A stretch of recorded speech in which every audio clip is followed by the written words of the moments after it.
Minister मर गया है, हार्ट अटैक। साफ साफ हिंदी में बताएं तो दिल का दौरा। पोस्टमार्टम रिपोर्ट में ऐसा लिखने में डॉक्टर को कोई नुकसान तो नहीं, उसका कुछ नहीं होगा।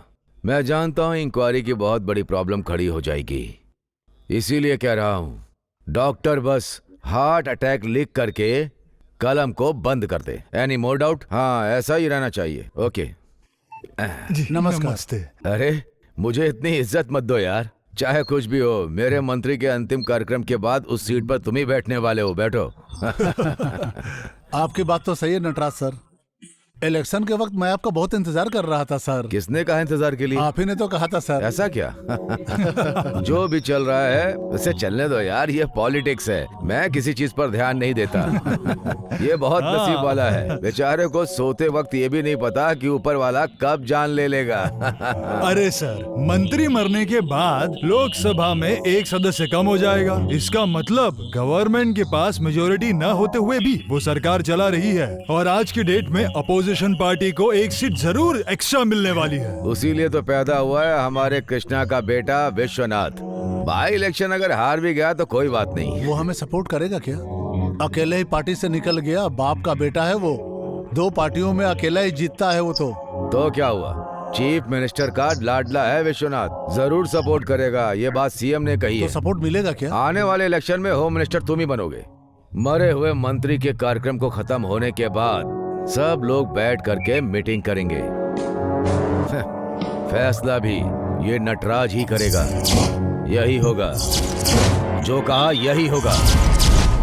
नहीं नहीं नहीं, हो ही नहीं सकता। क्यों माने हमारी बात? वही बनेगा। आपकी बात मान ही नहीं सकते, मानना भी नहीं चाहिए। क्यों माने? बिल्कुल नहीं है। सब शांत रहो, शांत रहो। मैं सर से बात करता हूँ। सर ये सही कह रहे हैं सर। इतने सालों से ईमानदारी से हम आपके साथ जुड़े हुए सर, और कल काया लौंडे को आप मिनिस्टर बनाएंगे, ये तो अच्छी बात नहीं है ना सर। हमें आप क्या समझते हैं सर? हाँ, भले हमारा राज खत्म हो जाए, लेकिन विश्वनाथ को हम होम मिनिस्टर जरूर बनाएंगे। अब उनको क्या कमी है जो उनको सपोर्ट करने के लिए हम सभी लोग ऐसे बोल रहे हैं? सच बताइए सीएम साहब, क्या विश्वनाथ को मंत्री बनाने के लिए क्या आप ही ने बालाकृष्णन को जान से मरवाया है? यार मिस्टर मिनिस्टर, हमारा बात पे कभी भी सच्चाई न हो। मैं सीएम हूँ, अगर मुझे गुस्सा आ जाए तो मैं क्या करूँगा मुझे खुद भी नहीं पता है। राजनीति में वो पिल्लर की तरह है, उसके चले जाने से मंत्रिसभा कैसे चलेगी? राजनीति दुश्मनों और राउडीज के हाथों में और धोखेबाजों के हाथ में चली जाए, इससे तो अच्छा है। हाँ, विश्वनाथ को हमें अपने पास रखना हमारी मजबूरी भी है और हमारी जरूरत भी है, और उसका एक कारण भी है। उसके पिताजी और हमने उसकी बहुत बेइज्जती की। उसी दिन मैंने फैसला कर दिया था, उसी दिन मैंने प्रण किया था कि उसे होम मिनिस्टर बना करके ही रहूंगा। और तुम लोगों को पता है कि मैं अपनी जबान का पक्का हूँ। अच्छी बात है सर, बहुत अच्छी बात है। हम उससे सपोर्ट मांगेंगे तो वो जरूर हमें सपोर्ट करेगा सर, लेकिन जैसा मैंने सोचा था वो बिल्कुल अलग है। इससे तो बहुत बड़ी समस्या खड़ी हो जाएगी, लेकिन इस समस्या को अगर हम अपने मन में रखें तो बहुत ही अच्छा होगा। नेक्स्ट होम मिनिस्टर कौन बनेगा ये हम फैसला करेंगे। मैंने भी अपने किए वादे की इज्जत करूंगा और उसे पूरा भी करूंगा। नटराज सर, आपको पता होगा सिर्फ उसके पार्टी में होने से हमारी पार्टी बड़ी नहीं हो जाएगी। 8 लोग और भी हैं मेंबर हमारे साथ, तो फिर उन 8 लोगों को अभी हटा दो। हम चाहे तो दोबारा री इलेक्शन करेंगे।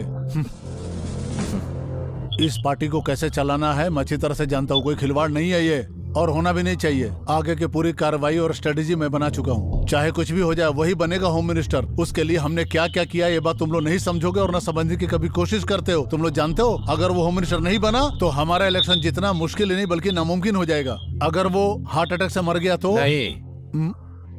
सीएम तो विश्वनाथ को ही पसंद करते हैं, उसके सिर पर ये ताज रहने दो।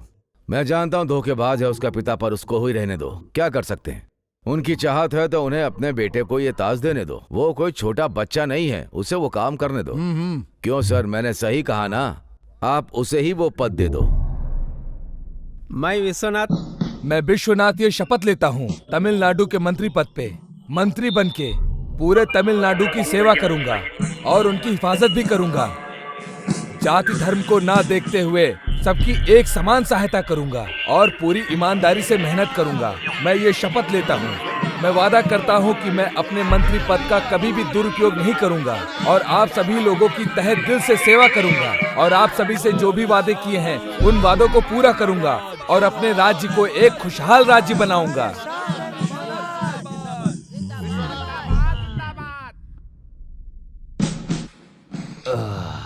हम बिना घुमाए फिराए सीधा मुद्दे की बात करेंगे, समझ गए ना डीजीपी? सर बैठिए। आपको तो सब मालूम ही होगा, यहाँ पर रहने वाले सभी लोग साधारण जिंदगी जीना चाहते हैं लेकिन कोई नहीं जी पाता। मैं ऐसे सभी लोगों के लिए कुछ करना चाहता हूँ। सर सच बताऊं तो सिर्फ एक रात में तमिलनाडु पुलिस यहाँ ठीक से काम करे तो सभी दुश्मनों का सफाया हो सकता है। बस एक बार अगर हमने उनके खिलाफ सख्ती बरती ना तो हमारे देश के लोग अच्छे से अपनी जिंदगी बिता सकते हैं। लेकिन सर ये पॉलिटिक्स मैं भी ये बात करता हूँ। इसी ट्रिक से राजनीति करने आए लोग कंधे पे गमछा डालकर राउडियों का सपोर्ट करते और देश का नाम खराब करते हैं। हमारे यहाँ की औरतें जो हथियार यूज करती उसका नाम क्या है? सर उसका नाम बेलन है। हाँ वही। अगर उसी से उन्हें 1 घंटा उल्टा लटका कर मारेंगे तो कोई भी हमारे देश में कुछ गलत करने का नहीं सोचेगा और ना ही कोई हमारे देश के बारे में गलत सोचेगा। इसी तरह हम उनका सफाया भी कर सकते हैं। सही है सर। और अपने यूनिफॉर्म को कोई ना ही गुंडों के सामने, ना ही पैसों वालों के सामने, ना ही गुलामों के सामने ना वर्दी उतारना पड़ेगा और ना ही उनके सामने झुकना पड़ेगा। ऐसे पुलिस वाले चाहिए जिनको देखकर गुंडों की रूह कांप जाए। ऐसे 10 पुलिस वालों को ढूंढो जिसको हमारे देश की बहुत ज्यादा जरूरत है। Certainly I will take the necessary action, but one thing, आपके कहने के अनुसार उन 10 को हमारे डिपार्टमेंट में ढूंढना बहुत मुश्किल काम है सर। तो फिर उसे आसान बनाओ। हमारे पुलिस वालों को वीरता और कामयाबी में हमें आगे बढ़ाना है। लेकिन पहले के नेताओं ने उन्हें काम नहीं करने दिया, उनका हाथ बांधकर अपने पीछे घुमाते थे। ये बात आप समझ गए और इस बात से बहुत खुश हैं। 450 पुलिस स्टेशन में और 60,000 जो पुलिस वाले हैं वही हमारी जायदाद हैं। सिर्फ एक बार टिगर दबाए तो हर मिनट में 800 गोलियां बाहर आएगी। AK-47 हथियार रखने वाले आतंकवादियों को संभालने के लिए ही हमारे पास रहे बंदूक की गोलियां अगर हमारे आदेश अनुसार चले तो, नहीं तो हम आतंकवादी नहीं बल्कि बिल्ली मारते रह जाएंगे सर। हमें सब बदलना होगा। अगर हमारे बगल के स्टेट में बम ब्लास्ट हुआ तो और हमारे यहाँ नहीं होगा, हम यही सोच रहे थे लेकिन हमने कभी करने की कोशिश नहीं की। लोग हमारे मूंछ के नीचे और नाक के अंदर घुसकर बैठ गए हैं। CBI रिपोर्ट है सर। इसीलिए हमारे शहर में हर गुंडों के पीछे, छोटा हो या बड़ा, पुलिस रहनी चाहिए। हाँ। मेरे लोगों को अगर कोई समस्या हुई तो इसे देखकर मैं चुप नहीं रहने वाला हूँ। हमारे सभी साधारण लोगों को न्याय मिलना ही चाहिए और किसी भी राजनीतिक पार्टी की गुलाम नहीं बनेगी हमारी ये पुलिस। सर, लोगों की मदद करने के लिए हम अपनी जान भी देने को तैयार रहते हैं। आप जैसा अच्छा नेता मिलने से हमारी हिम्मत बढ़ गई है। मैं अपनी जिम्मेदारी निभाऊंगा सर। आप मुझ पर भरोसा कर सकते हो सर। मैं चलता हूँ सर। जय हिंद सर। हमारे खिलाफ खड़े रहने वाले से हमें डरना नहीं है और कमजोर लोगों का बेवजह खून नहीं बहाएगी हमारी police. All the best. Thank you sir.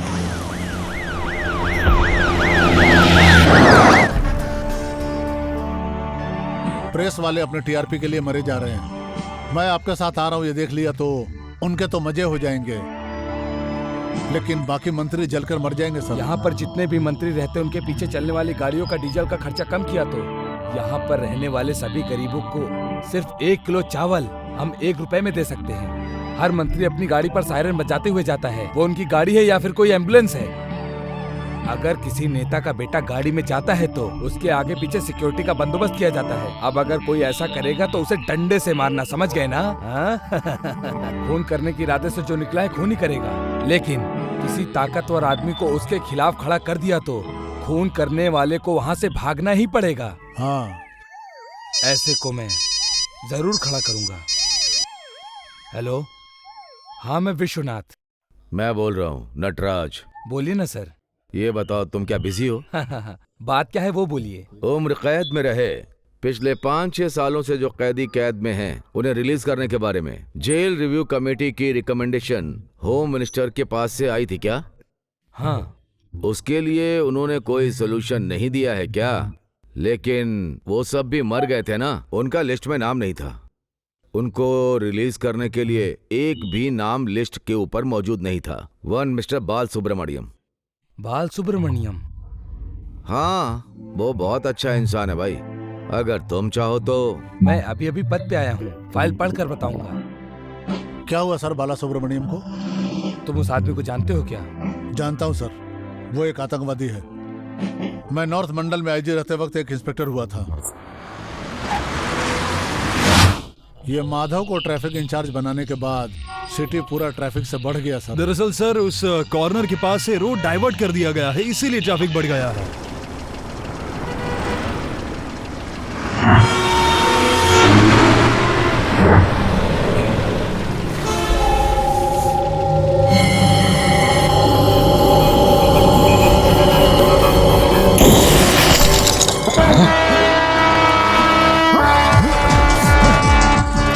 दरवाजा खोलो। हे, हथियार फेंको। हे!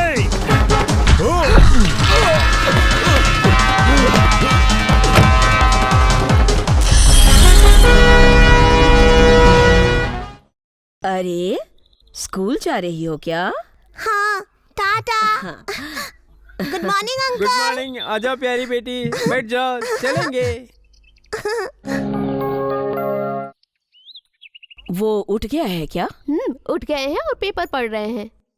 अच्छा अच्छा, जब नीचे आएगा तो मैं उससे मिलती हूँ। ये सुबह सुबह सास बहू में क्या डिस्कस चल रहा है? अरे ऐसी कोई बात नहीं है, ये ले प्रसाद ले। क्या माँ, अभी भी यही सब लगा के रखा है? अब मैं बड़ा हो चुका हूँ, बच्चा नहीं रहा मैं। सिर्फ आज के लिए मम्मी की बात मान लीजिए ना, वो सुबह सुबह उठ के आपके लिए मंदिर गई थी। ओह ठीक है, माँ मेरे लिए प्रसाद लेकर आई है तो माँ ही मेरे माथे पर लगा दे।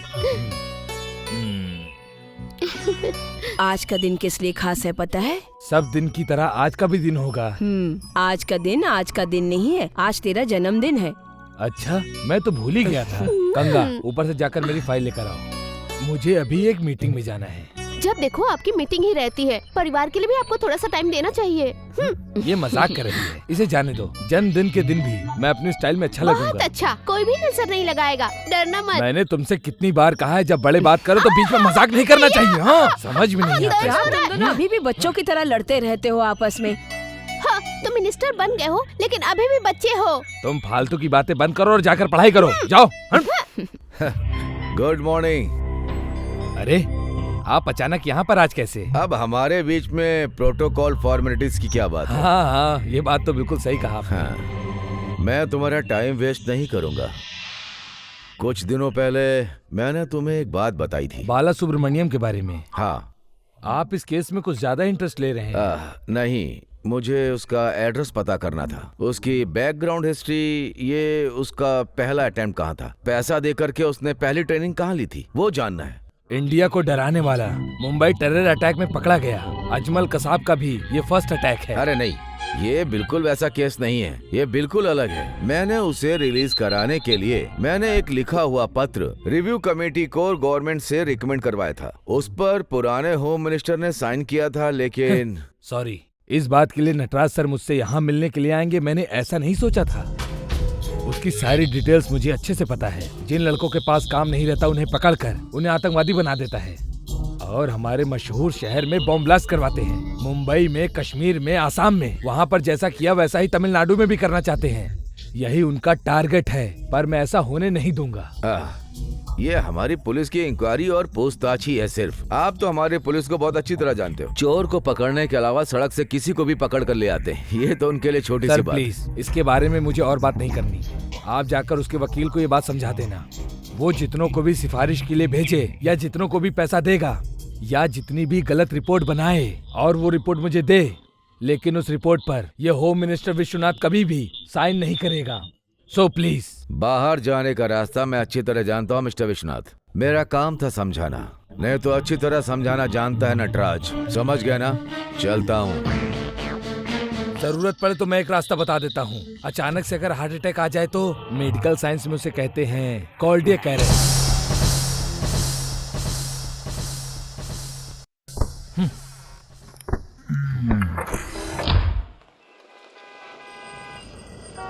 आज 14 नवंबर है, ऑफिशियली कोई काम नहीं है। फिर मैंने सोचा कि असेंबली में जाकर मैं देख कर आऊं, लेकिन वहां जाकर मुझे फायदा हुआ। अगर मुझे इस बात की जानकारी नहीं होती, जोसेफ भाई हॉस्पिटल में थे और अब वो डिस्चार्ज होकर बाहर आ गए। ये मेरे पिताजी के जिगरी दोस्त हैं, मुझे पढ़ाने वाले मेरे गुरु हैं।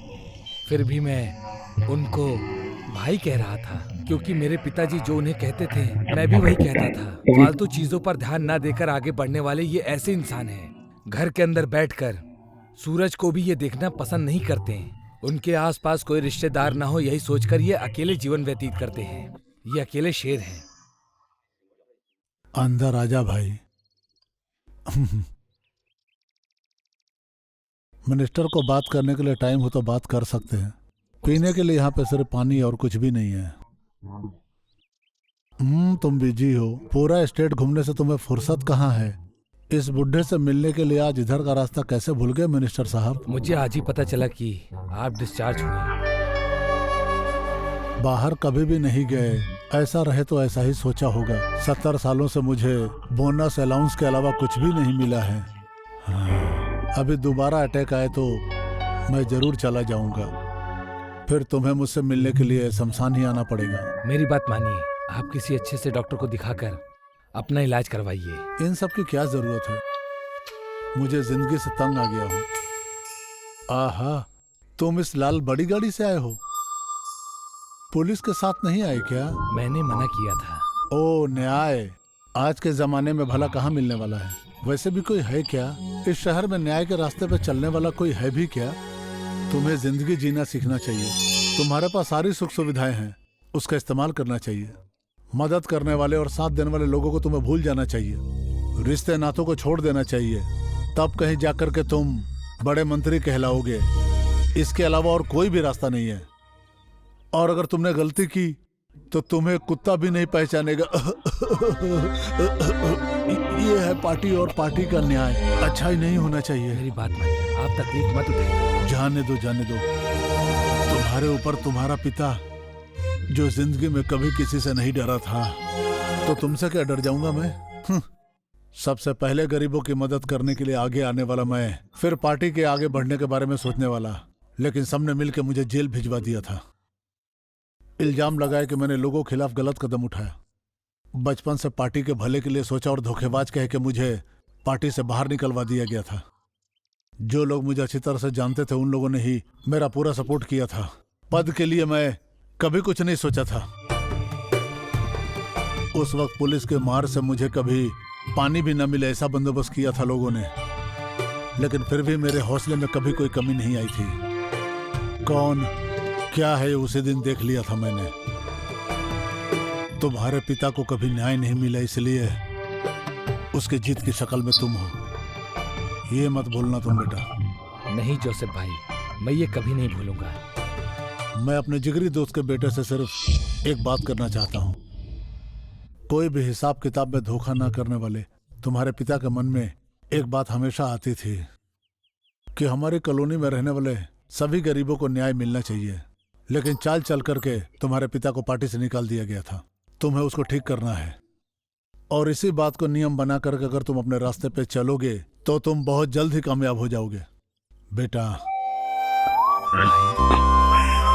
माफ कीजिए, मैं आपसे मिलने देर से आया। सारी बातें मैं अच्छी तरह से जानता हूँ, तभी तो तुमसे मिलकर मैं बहुत खुश हूँ और हमेशा यहाँ रहूंगा। तुम्हें और भी बातें बताऊंगा। मैं इस भाड़े के घर को छोड़कर कहीं नहीं जाऊंगा।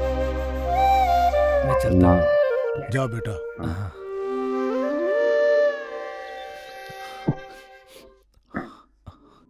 अरे अशरफ, तुम यहाँ पर? इस तरफ विश्वनाथ भाई की गाड़ी देखे तो मैं मिलने आ गया। विश्वनाथ भाई, एक लात मारूं तुझे? तुम हमेशा की तरह मुझसे बात करो। तुमसे मिलकर मुझे अच्छा लगा। मुझे तुमसे कुछ बात करनी है। चलो दिलीप, तुम अशरफ के गाड़ी के पीछे आओ। ठीक है। मुझे तुम्हारे घर चल के तुम्हारे माता पिता से मिलना है। आओ चलो। हाँ।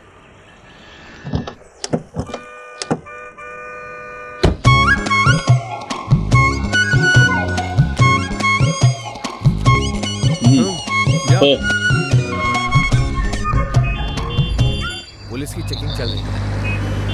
अगर वो रोके तो तुम कुछ मत बोलना। गाड़ी रोको। तुम जाकर बात करो। मैं जाके आता हूँ।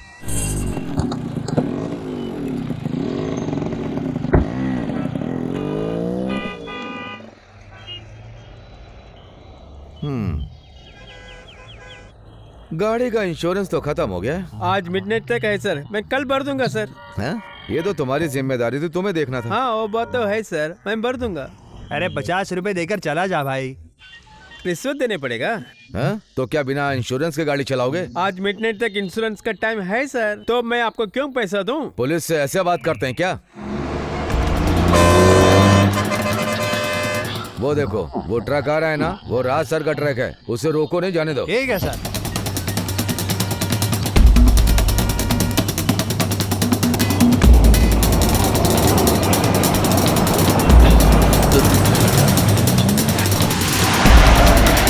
ए, पागल है क्या? दिखाई नहीं दे रहा तुझे? सर, हाथ हटाओ। जो ईमानदारी से काम नहीं करता उसे विश्वनाथ को सैल्यूट करने का हक नहीं। सर वो तो खाकी वर्दी पहनकर तुम लोग सड़क पर भीख मांगते हो और इस शराब की लॉरी को तुम लोग प्रोटेक्ट करते हो। हाँ सर वो तुम जैसे पुलिस वालों की वजह से पब्लिक का पुलिस पर से भरोसा उठ चुका है, समझे? सर मुझे माफ कर दीजिए। माफ नहीं करूंगा, बिल्कुल नहीं करूंगा। इसकी सजा तुम्हें जरूर मिलेगी। उतारो वर्दी और ये बैग। ऐसा ही राधा कृष्ण, अब कुछ दिन घर पर जाकर बैठ के बर्तन मांजो, समझे? अगर कोई गलती करता है तो उस पर हाथ उठाओ, भीख मांगने के लिए नहीं। इस लॉरी को कहाँ जाना चाहिए तुम जानते हो? हाथ तो लेके जाओ। अशरफ, ठीक है सर, मैं आ रहा हूँ सर।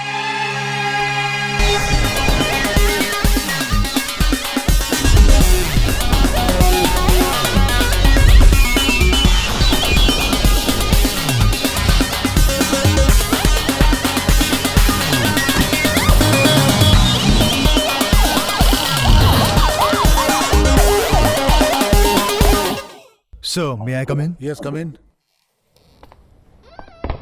ओहो, तुम हो? Sir. शार्प 10:30 पर ही ज्वाइन करने वाला था, लेकिन ट्रैफिक काफी ज्यादा था, इसीलिए लेट हो गया सर। उसकी कोई कमी नहीं है। हमारे लोग ही तकलीफ उठा रहे हैं ट्रैफिक में, जानते हो ना? जी सर। आखिर में अपनी जगह पे आकर के तुम बहुत खुश हो शायद, है ना? गुड टैलेंटेड 10 पुलिस वालों के बारे में मंत्री जी पूछ रहे थे, उसमें से एक तुम रहोगे, मैं समझ गया था। बैठो।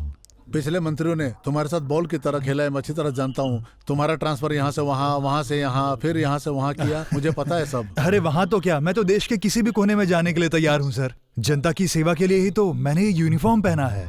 और सर मैं आपसे एक बात पूछना चाहता हूँ, वो मिनिस्टर के मैटर के बारे में चिंता है? कोई बात नहीं, जो भी होता अच्छे के लिए होता है। अब तुम सही जगह पे जाने के लिए तुम्हें बुलाया उन्होंने। ठीक है sir. Anyways, all the best. Thank you sir, thank you. आहा, हाय। आप आए हो? माँ आइए, अंदर आइए। माँ बाहर आइए, देखिए कौन आया है। आहा, ये क्या अचानक इतने दिनों बाद?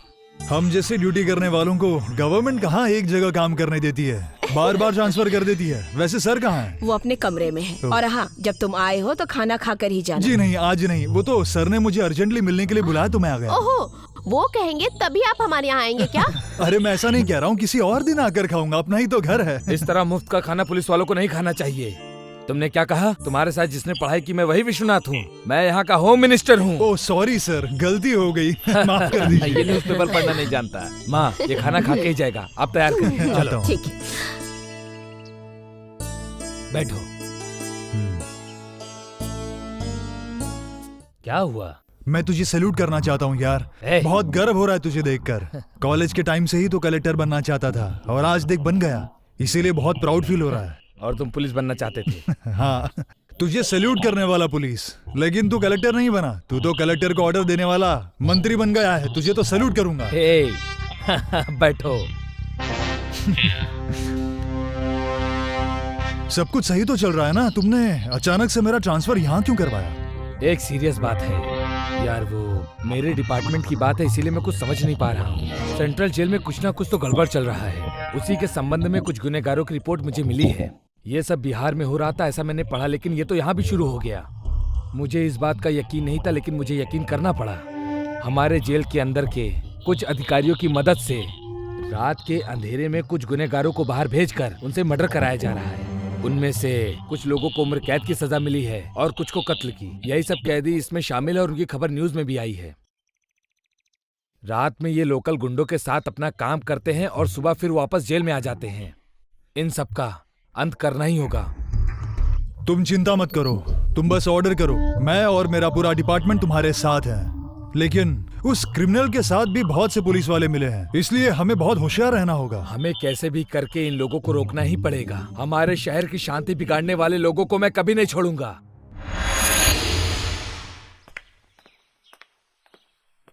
Good morning sir. बोलो क्या खबर है? सर वो हमें जो जानकारी मिली वो सच है। अभी से नहीं सर, पहले से शुरू हुई है। वो क्या हुआ, आगे बोलो। इसमें एक प्रॉब्लम है सर। इसी का तो इंतजार कर रहा था, बोलो। इस समस्या का कारण जो है वो है नटराज का भाई सर। वो इस काम को रहस्यमय तरीके से चला रहे हैं सर।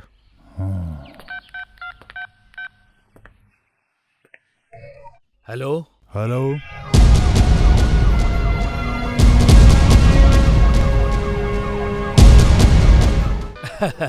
तुम अपना यूनिफॉर्म भूलकर तो नहीं आए हो? तुम्हारे सर पे टोपी है कि नहीं, उसकी तुम टेंशन छोड़ो और बस अपना काम करो। सर ये ऑपरेशन मीडिया को बताना होगा। तुम्हारे पीछे किसकी ताकत है तुम जानते हो? सच क्या है हमें लोगों को दिखाना ही पड़ेगा। Thank you sir, thank you. Super performance. अरे वाह, कॉफी आ गया। Happy birthday to you, happy birthday to you, happy birthday dear Alina, happy birthday to you.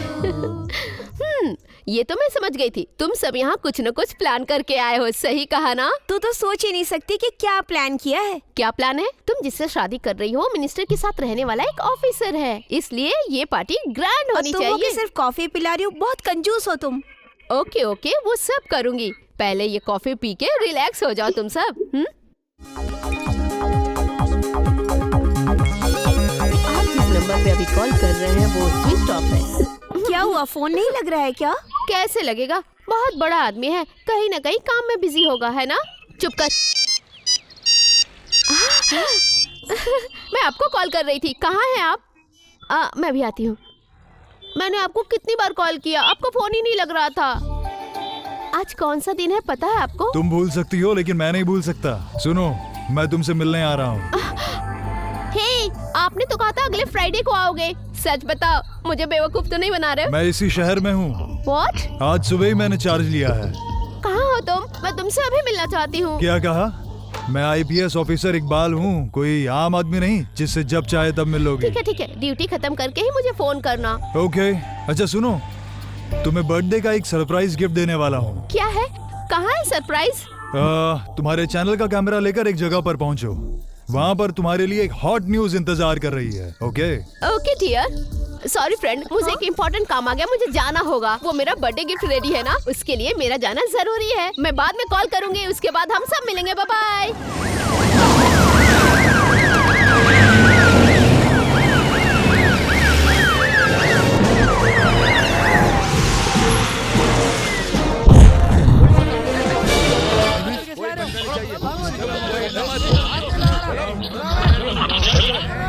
Sir excuse me, 1 minute sir, please sir listen. Sir please sir, बताइए sir. Excuse me sir, कौन है ये लोग? देश में चल रहे आतंकवादी गतिविधियों के बारे में प्रधानमंत्री जी ने कहा कि वो इस बारे में अमेरिका के प्रेसिडेंट बराक ओबामा से बातचीत कर रहे हैं। बातचीत का नतीजा ये निकला कि इस समस्या का हल जल्द निकाला जाएगा। अब देश की कुछ खबरें जानते हैं। तिरटंडी शहर में आज तड़के जो रेड डाला गया, उस पर हम लोग एक रिपोर्ट देखते हैं। चल बे। इस रेड के दौरान हमारे चैनल की रिपोर्टर अलीना उस जगह पर मौजूद थी। आइए सुनते हैं उनसे कि वहाँ पर क्या क्या हुआ और कैसे हुआ। अभी हम कमिश्नर से बात करेंगे, वो हमें बताएंगे पूरी डिटेल में। सर बताइए सर, ये सर प्लीज सर बताइए सर। एक्सक्यूज मी माया, कल पॉलिटिक्स में बहुत बड़ा बदलाव हुआ है, जिसके कारण ही पुलिस ने ये रेड डाली है। और अभी तो हमने जनता को सिर्फ ये सैंपल ही दिखाया है, क्योंकि पकड़ा गया आदमी नटराजन का खास आदमी है। नहीं, आप कुछ भी मत बोलो। आपको किसी और की उलझुल बातें सुनकर कहीं भी इस तरह का एक्शन नहीं लेना चाहिए था। सुनो, तुम्हारे कहने से अरेस्ट कराया गया वो सिर्फ मिनिस्टर का भाई नहीं है, बल्कि वो नटराज का खास आदमी, बल्कि उसका सेक्रेटरी भी है। हाँ, आप जो कह रहे हैं सेक्रेटरी गरीब लोगों की सेहत बनाने के लिए दूध नहीं दे रहा था, बल्कि शराब, गांजा, चरस, अफीम ये सब का धंधा कर रहा था। वो ये सब कैसे बेचना है उसकी क्लास चला रहा है। विश्वनाथ, पार्टी में सब नहीं चलता अच्छा, आप कह रहे हैं कि ये सब पार्टी में नहीं चलता है। ऐसे ही ध्यान न देने से कोलमपुरम में बम ब्लास्ट हुआ था और कश्मीर में बम ब्लास्ट होने से हमारे कई नौजवान मारे गए थे और शांति से रहने वाले हमारे शहर तमिलनाडु में ये सब साजिशें चल रही हैं। ये ठीक नहीं है। अगर हमने अब कुछ भी किया तो विपक्ष की पार्टियां हमें पतंग बनाकर उड़ाएगी और तुम्हें कलंक बना करके सामने पेश करेगी, समझे क्या? ऐसा नहीं है सर, आप ऐसी बातें मत करिए। मैं इलेक्शन में खड़ा होकर इसलिए नहीं जीता कि मैं आलीशान गाड़ियों में घूमूं, बल्कि इन गुंडों को सबक सिखाने के लिए जीता हूँ। बताइए, आपको इसमें कोई शक है क्या? विश्वनाथ, नटराज को तुम बहुत हल्के में ले रहे हो। उसका कोई समाधान निकालोगे तो ही तुम्हारे लिए अच्छा होगा। नहीं सीएम, जवाब निकालने के लिए उसे टॉर्चर मत करो। उसे अभी कुर्सी पर बैठकर राज करने दो। हम इस बात का बतंगड़ नहीं बनाना चाहते, हम इसको यहीं खत्म करना चाहते हैं। Well done mister minister Vishwanath. इस तरह से तुम इस कुर्सी पे बहुत दिन तक नहीं टिक पाओगे। पुलिस से कह के हमारे लोग अभी छुड़ा दो। ये क्या, मैं तो एक साधारण सा मंत्री हूँ। अगर कोई हमारे समाज में कुछ गलत कर रहा है, अगर उसे पुलिस पकड़े तो उसका जो फैसला है वो पुलिस और कोर्ट ही करेगी। इसमें कोई शक नहीं है सीएम को। एक मिनट, ये जो पद तुम्हें तुम्हारे पिता की वजह से मिला है ना, उसे पा करके तुम ज्यादा उड़ो मत। ये हमारी तरफ से तुम्हारे लिए एहसान है। अगर हमारे खिलाफ कदम उठाओगे तो ज्यादा दिन तक इस कुर्सी पर बैठ नहीं पाओगे। अभी जुम्मा 8 दिन हुए तुम्हें इस पार्टी में मिनिस्टर बने हुए। यहाँ की बारीकियां सीखने में अभी तुम्हें बहुत समय लगने वाला है। तुम्हारी इस हरकत से कोई किसी को फायदा नहीं होने वाला है और हमारे खिलाफ तुम कोई भी कदम नहीं उठा सकते हो। समझ गया, गुंडे ही तुम्हारी असली ताकत है। हाँ, मेरी बात ध्यान से सुनो। मुझे जो वोट मिला है वो साधारण लोगों का वोट है। मेरे देश के खिलाफ कदम उठाने वाले लोग इस देश में नहीं रह सकते हैं। इसका भाई अत्याचार और अन्याय करके बंगला और रिजॉर्ट में अच्छे से घूमेगा, और तो और जो पुलिस उसे ढूंढने जाती है उसे अपमान और बेइज्जती के सिवाय कुछ नहीं मिलता। फिलहाल यहाँ की यही हालात हैं और हम कितना सहन करेंगे, आप ही जवाब दीजिए। और हमारे लोग ये कब तक सहन करेंगे? इसका कारण पूर्व मंत्री हो या पूर्व मंत्री का बेटा, उसको सबक सिखाना ही पड़ेगा। और तो और मैं उसे जेल की सजा दिलाकर ही रहूंगा। और इसका फैसला आप करेंगे सीएम सर। हमारी पार्टी का झंडा इस्तेमाल करने वाला कोई भी उसकी जरूरत नहीं। जिस राउडी का जहाँ जहाँ पर भी कांटेक्ट है, और तो और उन्हें कौन हथियार सप्लाई करवाता है, उन सबको पकड़कर जेल के अंदर डालना ही होगा। और ये सब करने के लिए मुझे जहाँ तक जाना पड़ेगा वहाँ तक जाऊंगा, चाहे जो भी हो जाए। सारी बातें आपने सुन ली ना? गुड। सीएम को पता है या नहीं, शाम को पत्नी से लड़े तो रात में अकेले सोना पड़ेगा, कह देता हूँ। वो एक कहावत तुमने सुनी होगी कि सोए हुए शेर को जगाना नहीं चाहिए, लेकिन तुमने उसे खोद के जगा दिया। करेक्ट, अब ऐसा ही होगा।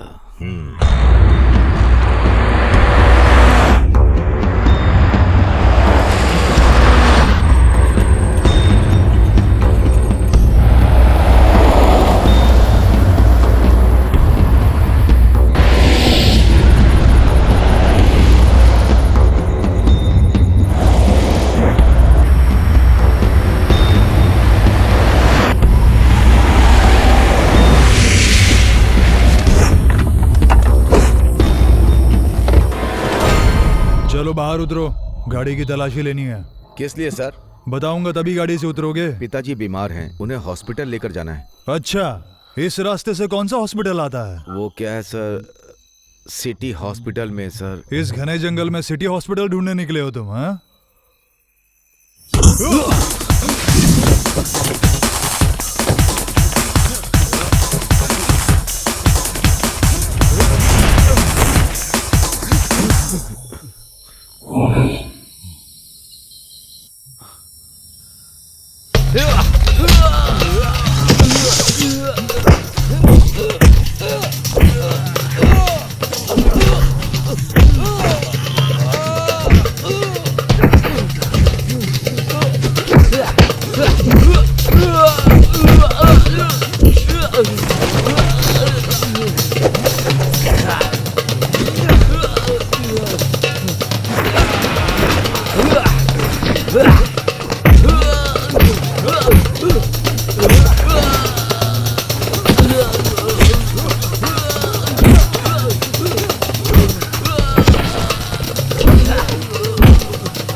बैठो बैठो। अभी आप कैसे हैं सर? सर में काफी दर्द है। अच्छा, तुम कॉफी पियोगे? नहीं सर, मैं अभी पी करके आया हूँ। ओके, उस केस के बारे में कोई अपडेट? सर, विजय कुमार को कस्टडी में लेने के लिए कोर्ट ने ऑर्डर दिए हैं सर। गुड, लेकिन उसे तुम कैसे जानते हो? सर, उसके बारे में कहें तो उसकी सारी हिस्ट्री हमारे पास है सर।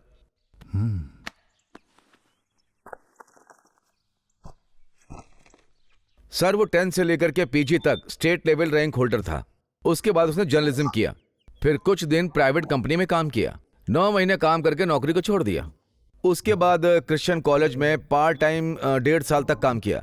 फिर मुंबई में पब्लिश हो रहे माइंड मिरर में 2 साल काम किया उसने। वहां चीफ एडिटर से पंगा हो गया। उसके लिए उन्होंने केस को फाइल नहीं किया, लेकिन एक शर्त रखा, मुंबई छोड़ देने का। वहां उसे बुरी आदतों की लत लग गई, जैसे ड्रग्स। 1 साल पहले मैं रूरल एरिया में काम कर रहा था, तब मेरे हाथ लगा था। बाहर में लफड़ा किया था उसने एक इंसान को चाकू मारा, लेकिन वो नहीं मारा था।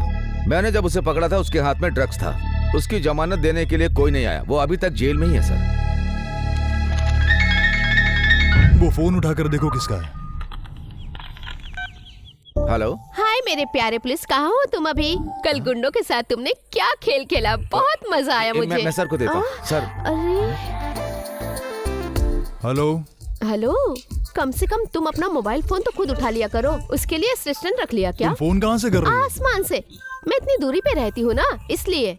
बताओ बात क्या है? सुनिए पुलिस जी, आप गुंडों का पीछा कर रहे हैं, ये बात मुझे फोन करके बताना चाहिए था ना आपको। तभी तो मैं लाइव सबको दिखा पाती ना। बताइए। अच्छा, इस वक्त एक सिटी का बहुत बड़ा मंत्री सीरियस हालत में है। क्या तुम उसका लाइव टेलीकास्ट दिखा सकती हो? ये सब बात छोड़ो, तुम्हें कहीं चोट तो नहीं आई है ना? नहीं, बस थोड़ी सी दिमाग पर चोट लगी है, और कुछ नहीं। दिमाग पे चोट लगी है? हम रेडी हैं। ठीक है, मेरी रिपोर्टिंग की टाइम हो गई, पर फोन कट मत करना, ठीक है ना?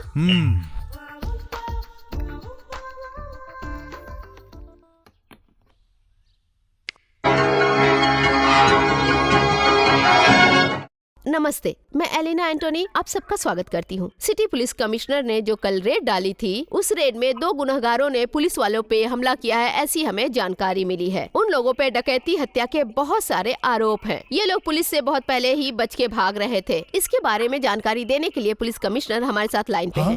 Commissioner mister iQOO, I mean commissioner sir, अभी आपने मेरी बातें सुनी होगी, इसके बारे में आप क्या कहना चाहते हैं? उस हमले में आपको चोट लगी है? आप जवाब नहीं देना चाहते क्योंकि आपको चोट लगी है, यही बात है ना सर? सॉरी सर, जनता से आप क्या कहना चाहते हैं? ये खबर आपको किसने दी? मीडिया से बात करने के लिए पुलिस का एक अलग से डिपार्टमेंट बनाया गया है, ठीक है? आप उनसे बात कीजिए। माफ करिएगा, फोन कट गया या नेटवर्क नहीं मिल रहा है, मुझे कुछ भी नहीं पता। जो भी हो, मुझे लग रहा है कमिश्नर सर अभी बताने के मूड में नहीं है। आगे की खबर के लिए हमारे साथ बने रहिए। उससे पहले एक छोटा सा break.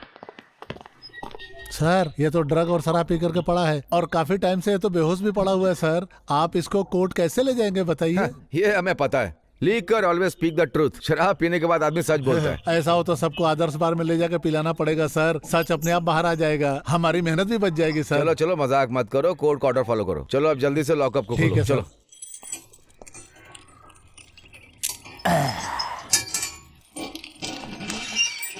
Good morning sir. Morning morning. आपके पास एक सिगरेट मिलेगी क्या? दूंगा, मेरे साथ चलो। अच्छा ये बताओ, तुम कैसे हो? ठीक हो ना? सिगरेट के बिना बहुत सुना सुना लग रहा है।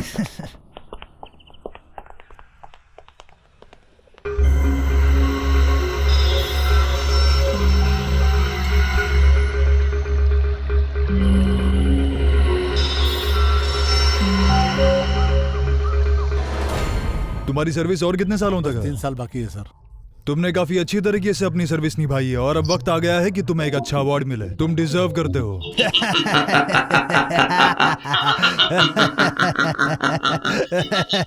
इतने समय से मैं अंधेरे बंद कमरे में रहा, और आज देखो मैं खुले में हूँ, मजा आ रहा है। लेकिन एक बात है, मुझे अपने सामने किसी इंसान की शक्ल पसंद नहीं, बिल्कुल भी नहीं। फिर भी मुझे आज खुशी हो रही है। हाँ, एनीवे, चलो लाओ जल्दी सिगरेट लाओ। हाँ? यहाँ सिगरेट नहीं पी सकते। 2-3 रुपए की सिगरेट मैं 500 रुपए में यहाँ पर खरीद रहा हूँ, और फिर भी तुम मुझे सिगरेट पीने से मना कर रहे हो? ये गलत है, ये अन्याय है, ये सिस्टम गलत है, बिल्कुल गलत है। जो लोग ये सिगरेट बनाते हैं, उन्हें इसकी मैन्युफैक्चरिंग से करोड़ों रुपए मिलते हैं, और एक मिनिस्टर आकर इस सबको कंट्रोल करता है, और वो आपको भी खरीद लेता है, सबको खरीद लेता है। ओह सॉरी, माफ करना, गलती से सच निकल गया। मारिए मुझे, मारिए। मैं अच्छी तरह जानता हूँ आप मुझे यहाँ मारने के लिए ही लाए हैं। मिस्टर विजय, हम यहाँ पर आपको न मारने के लिए न ही आपको कोई हानि पहुँचाने के लिए लाए हैं। हमारा डिपार्टमेंट बस आपसे एक छोटी सी मदद चाहता है। हंसो मत। सॉरी। गवर्नमेंट ने इसके लिए भी आदमी रखा है कि इससे कितना हंसना चाहिए ये वो बताएंगे क्या? चुपचाप रहो, सर की बात सुनो। गिव मी अ वेपन, तभी तो मैं किसी को मार पाऊंगा। उसके बाद मुझे कोई समस्या नहीं है। ज्यादा बकवास मत करो, वरना मुझसे बुरा कोई नहीं होगा। रिलैक्स, एक गहरी सांस लो। ओके, तुम जो भी जानते हो ना वो हमें चुपचाप बता दो बस। वो क्या है कि कुछ कैदी तुम्हारे सोने के बाद सेल से बाहर निकलते हैं, राइट? मैं जानता हूँ और ये चीज मैं बड़े गर्व से होते हुए देखता हूँ। और ये लोग जाने के बाद अगले दिन पेपर में जो खबर छपती है वो पढ़ने में बड़ा मजा आता है। कितने लोग मरे, कहाँ बम फटा, यही सुनने में तो इंटरेस्ट आता है। कईयों की जाने जाती हैं, कई लोग जख्मी हो जाते हैं। Yes, that is the truth, the naked truth. Market में इस वक्त इनके सिर की बहुत कीमत है। एक आदमी के सिर की कीमत लाखों रुपए है। और इसी काम के लिए तो कई लोग इंतजार करते हैं कि कब मौका मिले और लाखों रुपए कमा लें। ये बहुत ही अच्छा काम है, क्यों है ना? हाँ? फांसी दिए हुए कैदी को जेलर बाहर निकाल देते हैं और इंस्पेक्टर भी साथ देते हैं और उनसे ही अपना काम करवा के ये लोग सेलिब्रेट करते हैं, शराब पीते हैं। उनका यूज आपको भी करना है तो बता दीजिए। शेखर, एंथनी, जाफर, इब्राहिम, करीम, और चाहिए बोलो, और कितना चाहिए बोलो। Okay, relax. लुक, इस फोन में ए नाम से सिर्फ एक ही व्यक्ति का नंबर सेव हुआ है। इसे डायल करोगे तो कॉल मुझे लगेगा। रात को जब कैदी बाहर निकले तो मुझे फोन करना, ठीक है? और सेल के अंदर फोन अलाउड नहीं है, इसीलिए थोड़ा सा चौकन्ना रहना, ध्यान रहे किसी के हाथ ना आए। समझ गए ना? इससे मेरा क्या फायदा? भाई क्या चाहिए? मुझे फांसी की सजा चाहिए। मैं दोबारा इंसानों की शक्ल ना देख पाऊं, इसलिए मुझे मरना है। मैं फिर से जन्म लेना चाहता हूँ। हाँ?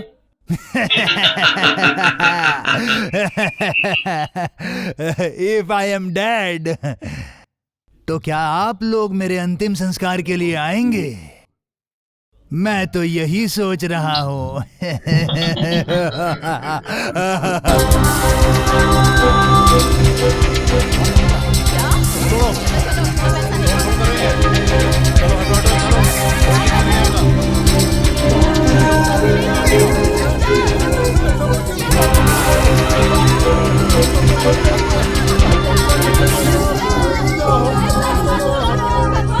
अरे मत तोड़ो, अरे गारंटी दिया तुम लोगों पे, खुदा की लानत पड़ दे।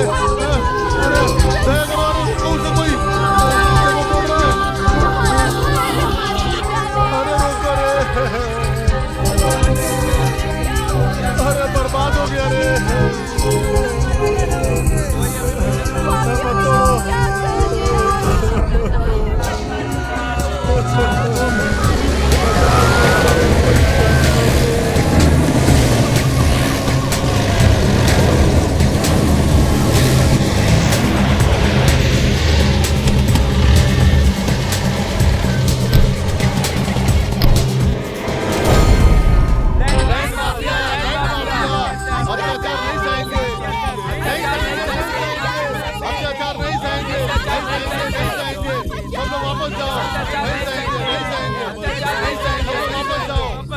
सर, आप जरा हटिए, आप ऐसा नहीं कर सकते। सरकार का ऑर्डर है, हम तोड़ेंगे। हमने आपको वोट दिया तभी आप जीते हैं। हमसे जमीन छीने और हमसे बात भी नहीं कर रहे हैं। ये वक्त बातचीत करने का नहीं है। गवर्नमेंट का ऑर्डर तो मानना ही होगा ना। अपने अधिकार की बात बाद में कीजिए। हमारे घर को तोड़ फोड़ करके न्याय की बात करते हो? मुआवजा सिर्फ कागजों में होते हैं। हमें पहले मुआवजा दीजिए तब अपना काम शुरू कीजिए। उसके बारे में मैं नहीं जानती। दरअसल ये जगह एग्रीकल्चर डिपार्टमेंट का है। उनके ऑर्डर पे ही मैंने ये कदम उठाया है। हम लोग बारिश में, कड़ी धूप में, मेहनत से, खून पसीने से बनाया हुआ घर है ये। आप कुछ भी करिए, हम इसे तोड़ने नहीं देंगे।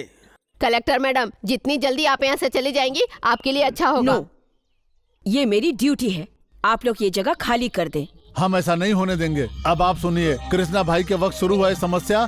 हम आपके काम में टांग नहीं अड़ाएंगे। जाने को कहेंगे तो चले जाएंगे, लेकिन एक बात है, इस जमीन के पट्टे पे जब हमारा नाम लिखे पेपर आप हमें देंगी तब हम ये बात मानेंगे, वरना हम नहीं मानेंगे। चाहे आप हमें जान से मार दो, लेकिन यहाँ से टस से मस नहीं होंगे। कोई भी नहीं हिलेगा। Hello, Vishwanath sir.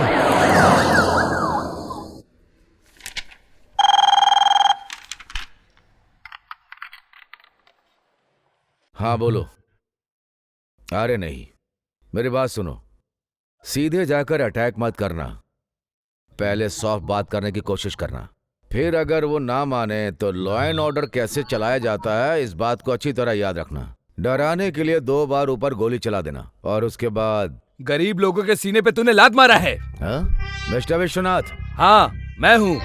चुपचाप उस कलेक्टर को वापस बुला लो। ये गवर्नमेंट का ऑर्डर है, जरूर पालन होगा। ये नियम तुरंत ही बदलना चाहिए। जो एक वक्त का खाना न खा सके और 1 इंच जमीन न खरीद सके ऐसे लोग रहते हैं वहाँ पर। उन लोगों को वहाँ से हटाकर उनकी जमीन पर आप एक ड्रीम फैक्ट्री बनाना चाहते हैं। मैं ऐसा नहीं होने दूंगा, चाहे कुछ भी हो जाए। पहले मिनिस्टर के पद से रिजाइन करो तब चिल्लाओ और उनके साथ जाकर के सड़क पर हल्ला बोलो। सारे पॉलिटिशियन सड़क पर ही जाकर चिल्लाते हैं, समझे? वहाँ जाकर तुम अपनी वीरता दिखाना। ये रेवेन्यू डिपार्टमेंट सिर्फ मेरा है। इस कुर्सी पर मैं बैठा हूँ। झोपड़पट्टी वालों को नोटिस पहले भिजवा दिया था, अब उस कॉलोनी में झोपड़पट्टी नहीं रहेगी। कलेक्टर मीरा देवी को कनेक्ट करो। ये सब नाटक मेरे सामने तो मत करो। तुम कल इस सीट पर रहोगे ये कोई जरूरी तो नहीं है, इसीलिए कह रहा हूँ तुम ज्यादा हवा में मत उड़ो। जिस जगह पर तुम अपनी फैक्ट्री बनाना चाहते हो उस जगह को भूल जाओ, चाहे तुम जितनी भी चमचगिरी कर लो। क्यों, कोई शक है? इससे पहले भी किसी ने यही किया था। लोगों को हटाने की कोशिश की उन्हीं की जमीन से और हमारी सरकार ने पकड़ के उसे जेल के अंदर डाल दिया। हम उन सब बातों से कुछ सीखते नहीं हैं, बल्कि ऐसी बातों को जितनी जल्दी हो सके हम पेटी के अंदर बंद करके रख देते हैं। उनमें से कुछ फाइलें आपके किए हुए कारनामों की भी हैं, और तो और उसमें कुछ ऐसी बातें हैं जो मुझे और कमिश्नर को भी नहीं अच्छे से पता। अब तुम्हारे पास सिर्फ एक ही ऑप्शन बचा है। अब तुम्हारी रासलीला न्यूज में आनी चाहिए या उनकी भलाई की खबर न्यूज में आनी चाहिए, ये फैसला तुम्हारा है। तुम मुझे ब्लैकमेल कर रहे हो? तुमने बिल्कुल सही समझा। अगर मैं ये सब नहीं करूँगा तो अपनी कुर्सी पर शांति से कैसे बैठूंगा? इसीलिए अपने दिमाग से अच्छे से सोचकर सही फैसला नहीं लिया तो तुम्हारी रासलीला देखकर लोग न्यूज पर खुश हो जाएंगे। चलो मैं चलता हूँ।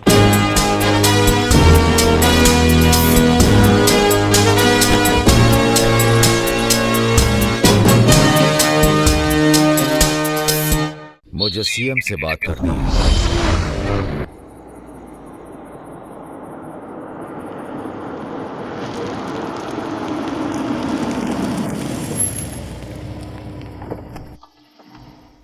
बेटी, बेटी, बेटी उठो। हमसे बात करने के लिए कोई गेस्ट आ रहे हैं। तुम जाके अंदर सो जाओ। आप जल्दी से आएंगे ना पापा? हाँ हाँ आता हूँ। सर आपने मुझे अचानक मिलने के लिए बुला लिया। तो तुम नटराज की समस्या वापस खोदने लगे? सर वो तुम ये अच्छी तरह से जानते हो, तुम पुराने मुर्दे उखाड़ करके अपने बाप की बेइज्जती का बदला ले रहे हो। इस समस्या में बहुत स्ट्रगल करना पड़ेगा तुम्हें। लोग यही कहेंगे कि मैंने तुम्हें तुम्हारे गलत होने पर भी तुम्हें पद पे बिठा के रखा है। बात का बवंडर बनाएंगे लोग। तुम्हें इस पार्टी से या पद से कोई हटा सके किसी की औकात नहीं है, लेकिन तुम ही लोगों को अब मौका दे रहे हो। राजनीति के मैदान में दुश्मनों को बढ़ाना ठीक नहीं है विश्वनाथ। राजतंत्र नहीं रहा तो प्रजातंत्र हमें मार देगा। तुम अपने पद पर बने रहो, यही तुम्हारे लिए अच्छा और मेरे लिए तो बहुत ही अच्छा है। इसलिए तुम कभी भी मेरी सलाह के खिलाफ जाना भी मत। हाँ, और एक बात और याद रखना, इंसानियत भुलाकर तुम सिर्फ राज करो। राजनीति के तंत्र को अच्छी तरह से समझ जाओ। इतना याद रखना, जब तक मैं जिंदा हूं तुम्हारे साथ कोई गलत नहीं होगा।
डॉक्टर वो कैसा है? इसका जिंदा बचना बहुत मुश्किल है। प्लीज बचा लीजिए। हम अपनी तरफ से कोशिश की लेकिन ये बच नहीं सकता।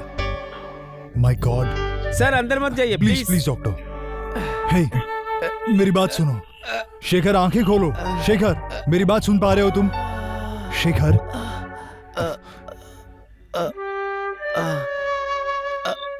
अपना होम मिनिस्टर होम मिनिस्टर अभी बोलो। थोड़े शेखर दिन बोलो, में, कोशिश करो, come on.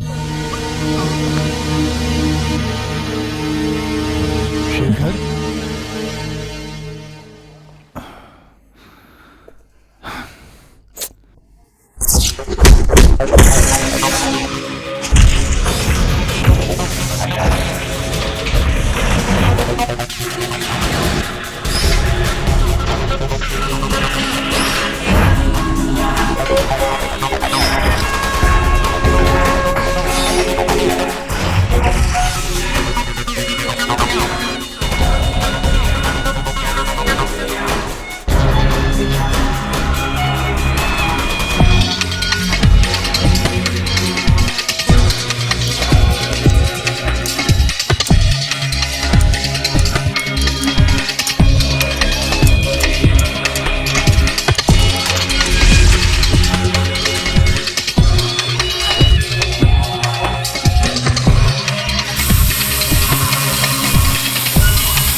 Good morning sir. Good morning.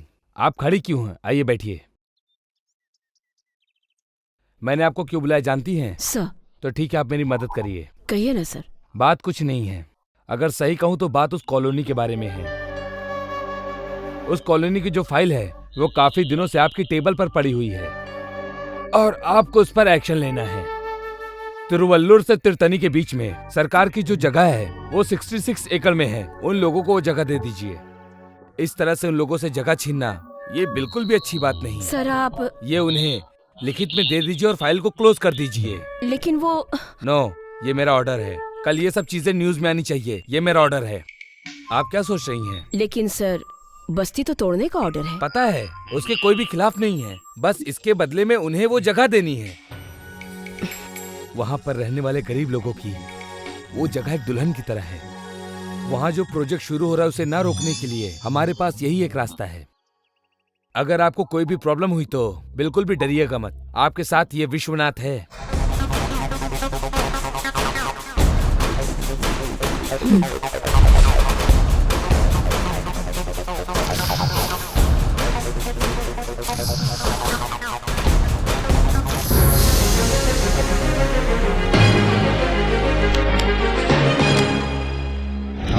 लेकिन ये फाइल तो पास होनी ही चाहिए। सुनिए, जल्द से जल्द कोई फैसला कीजिए। एक तो अपनी मनमानी से काम कर रहे हैं, ऊपर से वो पेपर में भी छप रहा है। ये पेपर पढ़ना हमारा काम है क्या? हम क्या इसीलिए यहाँ पर जमा हुए हैं? हम यहाँ के मंत्री हैं, ये बात आप ही कह दीजिए सर।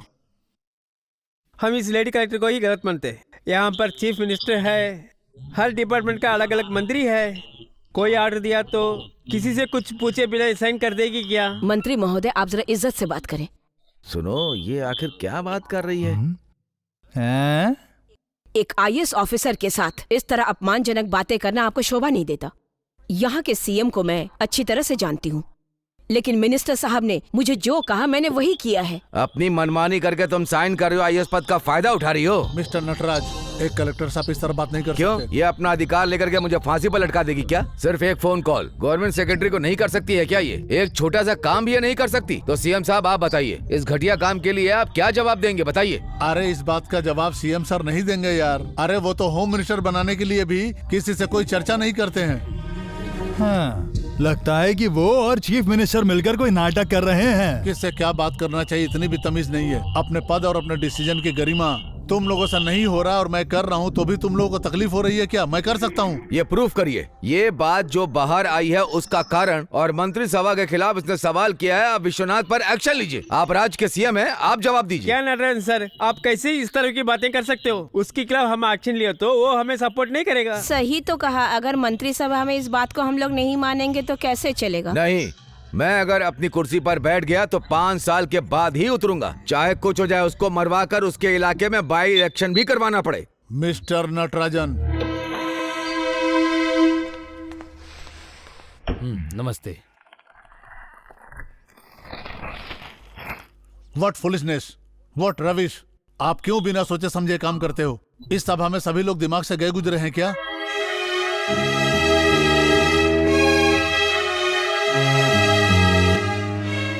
चुप क्यों हो? आप बोलते क्यों नहीं हो? क्या समझते हो सिर्फ तुम्हारा राज चलेगा यहाँ पे? हाँ?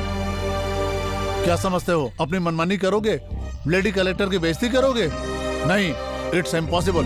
सर, इस काम को करने में अगर मुझे बेइज्जती का सामना करना पड़े तो इससे बेहतर होगा कि मैं इस काम को ना करूं और रिजाइन कर दूं। आपको रिजाइन देने की जरूरत नहीं, ऑर्डर तो मैंने दिया था। उन सब चीजों का असली जिम्मेदार मैं हूँ। मैं रिजाइन करता हूँ, यही मेरा आखिरी फैसला है। ठहरिए, ये तो बताइए कि पार्टी से खुद रिजाइन करेंगे, हमें ही हटाना पड़ेगा आपको? क्यों डर लग रहा है? ध्यान से सुनो, अगर मैंने रिजाइन किया तो मैं अकेले नहीं जाने वाला, इसीलिए CM साहब को कहने दो। सब लोग इसके पैर पकड़ो, वरना घर बैठकर बर्तन मांजने पड़ेंगे। CM बताइए, आप क्या कहना चाहेंगे? उसकी बातों को आपने ध्यान से सुना है ना? इसके बाद मैं कुछ भी कहने के पोजीशन में नहीं हूँ। अब आप लोग ये फैसला करिए कि क्या करना है, राज करना है कि हमें रिजाइन करना है। फैसला करिए। सर, क्या बात है? क्या हुआ? पता नहीं, मुझे कुछ समझ में नहीं आ रहा एक बार, लेकिन मुझे यहाँ मानना ही पड़ेगा।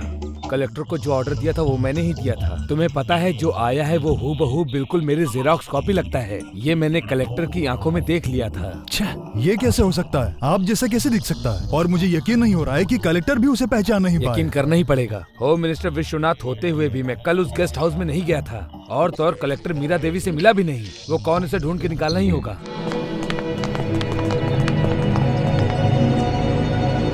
के पता चलने से पहले उसे हमें ढूंढ निकालना होगा। अगर वो तुम्हें मिले तो ध्यान रहे कि उसे एक खरोच भी नहीं लगनी चाहिए। ये सिटी कमिश्नर इकबाल को होम मिनिस्टर विश्वनाथ ऑर्डर नहीं दे रहा है, बल्कि एक दोस्त अपने दोस्त से कह रहा है। उसे कैसे भी ढूंढ निकालो, और याद रहे उसे खरोच ना लगे। सर,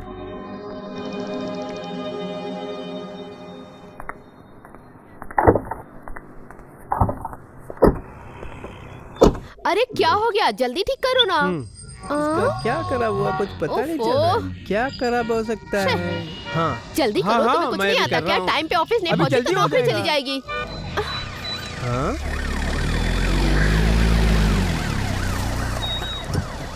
हाय, क्या हुआ? कोई परेशानी है क्या? देखो ना, मेरी गाड़ी खराब हो गई है।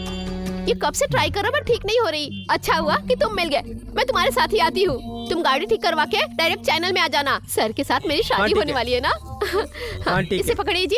अच्छा हुआ कि आप मिल गए। मुझे देर हो रही थी, पीछे हटिए ना, बैठने दीजिए। अच्छा ठीक है, लेकिन मुझे कहीं और जाना। नहीं सुनना है, मेरी रिपोर्टिंग अर्जेंट है, मुझे जाना है। आज ट्रैफिक भी बहुत है। देखो तुम नीचे उतरो। मुझे नीचे उतरने के लिए मत कहना प्लीज। मेरी गाड़ी खराब हो गई है और आज ट्रैफिक भी बहुत है। मुझे ऑफिस पहुंचना बहुत जरूरी है। आप ऐसा क्यों कर रहे हो जी? भैया गाड़ी चलाइए ना, जल्दी करिए, चलाइए। आप बोलिए ना प्लीज। ठीक है, गाड़ी ओ चलाओ। मेरे जानू। ए, पता है आपको, आज मैं जिस टॉपिक पे रिपोर्टिंग करने वाली हूँ दिखाती हूँ आपको। आपको देख के शौक लग जाएगा। मैं बिल्कुल सच कह रही हूँ, आपको अच्छा लगेगा। सुनिए, इधर देखिए ना, ये शूटिंग मैंने की है। काफी अजीब बात है। नखरा मत करिए, देखिए तो सही।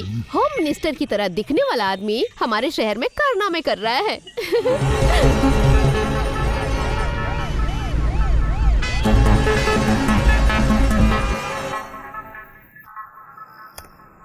किसी से डरने की जरूरत नहीं है सर, आप जैसा कहेंगे वैसा ही होगा। नहीं, फिलहाल ये किसी को पता नहीं चलना चाहिए। अगर किसी को मालूम पड़ा तो मिनिस्टर मीटिंग में मैंने जो भी बातें कही वो सब सच है तो मुझे उसका जवाब देना होगा। सर हाँ, मेरे जैसे आदमी को इस्तेमाल करके मुझे बदनाम करने के लिए मेरे दुश्मनों को बढ़ाने के लिए नहीं है, बल्कि कुछ और कारण है। जरूर वो को सोच रहे हैं।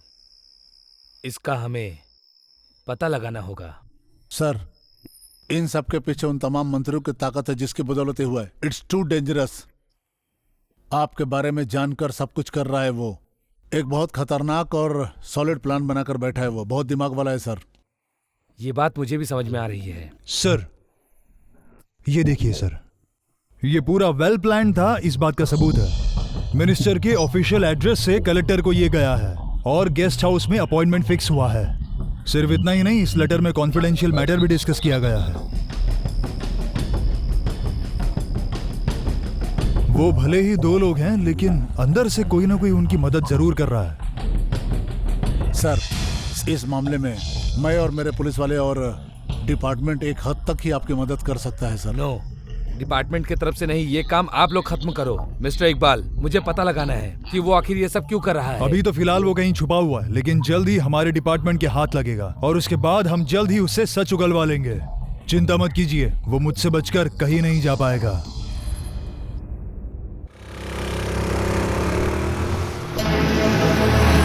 हे, रुक जाओ।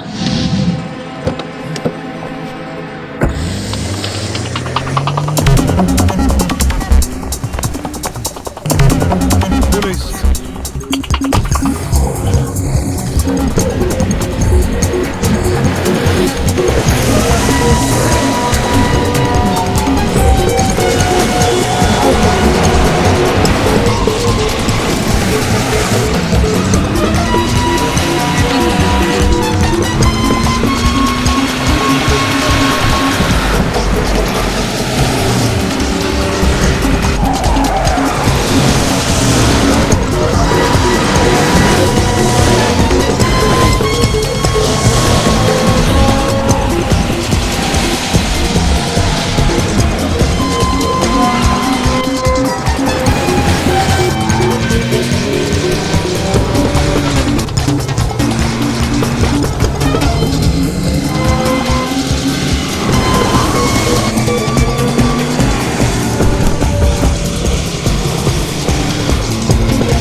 अगर आप देखेंगे तो आप भी कहेंगे कि वो आप ही हैं। इसीलिए कलेक्टर भी शायद धोखा खा गए थे सर। मैं भी कभी उससे मिलना चाहता हूँ। अभी वो आईसीयू में है। डॉक्टर का कहना है कि अभी वो होश में नहीं आया है। वो उसका इलाज कर रहे हैं। अगर आप अभी उससे मिलने के लिए गए तो मीडिया को पता चल जाएगा। लेकिन वो मेरा दुश्मन है, मुझे यकीन नहीं हो रहा। हमें अब तक पता नहीं चला है कि सामने बिल्ली है या शेर, तो फिर हम कैसे एक्शन ले सकते हैं? हमें उसे कैसे भी करके बचाना होगा, चाहे कुछ भी हो जाए। मैं चाहता हूँ वो जिंदा ही रहे, ये मेरे मन की इच्छा है।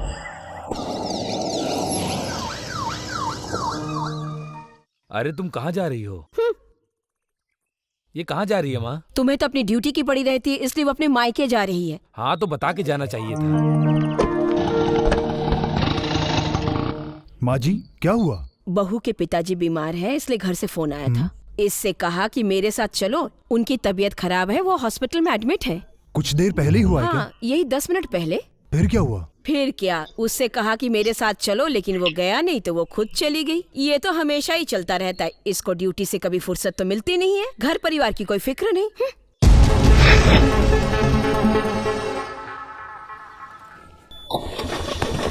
जल्दी हॉस्पिटल चलो।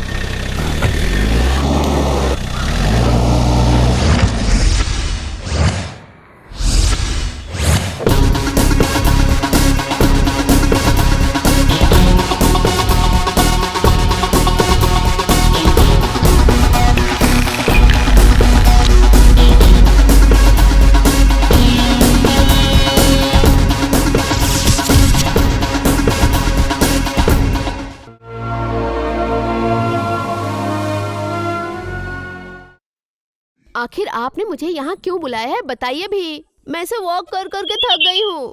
मैं यहाँ पर वॉक के लिए नहीं आया हूँ, मुझे तुम्हारे साथ एक बहुत ही इम्पोर्टेंट मैटर डिस्कस करना है। लेकिन ये बात मैं तुम्हें बताऊं या ना बताऊं, इसी बारे में सोच रहा हूँ। लेकिन जो बात मैं तुम्हें बताऊंगा ये किसी से मत कहना, ठीक है? समझ गई? समझ गई। हॉस्पिटल में हम जिसे मिलने गए थे वो बिल्कुल मिनिस्टर की तरह दिखता है। हाँ, सच में। लेकिन मुझे एक डाउट है, वो एकदम हूबहू मिनिस्टर के जैसा कैसे दिख सकता है? इसमें जरूर कुछ तो गड़बड़ है। ये क्या कह रहे हैं, मैं समझी नहीं। ये बात तुम किसी और से कहोगी तो वो जरूर यकीन नहीं करेगा, बट आई एम श्योर, मुझे पता है कि जरूर कोई मिनिस्टर की जगह लेने की कोशिश कर रहा है। लेकिन वो ऐसा क्यों कर रहा है इस बारे में मुझे पता नहीं। मुझे जल्द से जल्द उसे ढूंढ कर निकालना है। हमें इस बात को इतना हल्के में नहीं लेना चाहिए। एनीवे, कल मॉर्निंग की फ्लाइट से मैं मुंबई जा रहा हूँ। काम खत्म होते ही मैं जल्द से जल्द वापिस आ जाऊंगा। 19 बैच में रमन नायर के बारे में मैंने तुम्हें बताया था, याद है? इलाहाबाद में मैंने 2 साल तक उसके साथ काम किया। काफी अच्छा टाइम था वो मेरे बॉस की तरह नहीं बल्कि मेरे दोस्त की तरह रहता था। दरअसल वो एक जीनियस है, साइंस के बारे में उसे काफी जानकारी है। थोड़े दिन पहले मैंने उसका एक आर्टिकल पढ़ा जो उसने ट्विंस के बारे में लिखा था, और इसी सिलसिले में मुझे उससे बात करनी है, इसीलिए जाना होगा। और मुंबई पुलिस से ये मेरी अनऑफिशियल विजिट होगी, क्योंकि परमिशन के लिए अगर वेट करूंगा तो बहुत दिन चले जाएंगे। तुम जानती हो ये सब मैं तुम्हें क्यों बता रहा हूँ? क्योंकि मेरी गैर हाजिरी में जब मैं यहाँ नहीं रहूंगा तो तुम मीडिया के सामने मेरी बुराई मत करना, मैं ध्यान रखूंगा, ठीक है? ओके? ये राज हम दोनों के बीच ही रहना चाहिए। ओके बाबा।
मेरा एक भाई था जिसे खून देखते ही चक्कर आ जाया करते थे। खेतीबाड़ी का काम करने वाले माँ बाप के लिए अपने सर पर बासी चावल लेकर जाते थे, और मेरी उंगली पकड़कर वो भी आता था मेरे साथ। माँ बाप के मरने के बाद उसे पालने के लिए काफी कष्ट करने पड़े मुझे, उसे पढ़ाने के लिए, उसे अच्छा इंसान बनाने के लिए। उसका नाम था बाल सुब्रमण्यम, भाई का नाम शिव सुब्रमण्यम। उसे जानते हो? भाई मैं सिर्फ तुम्हारा भाई हूं। 12 साल की उम्र से मैं बाप की तरह तुम्हारे साथ रहा हूं। मुझे बताओ, अच्छे भले लोगों को, मासूम लोगों को मारकर तुमने क्या हासिल कर लिया? गलत तरीके से पैसे कमाकर कभी कोई भी कुछ भी हासिल नहीं कर पाया है, समझे तुम?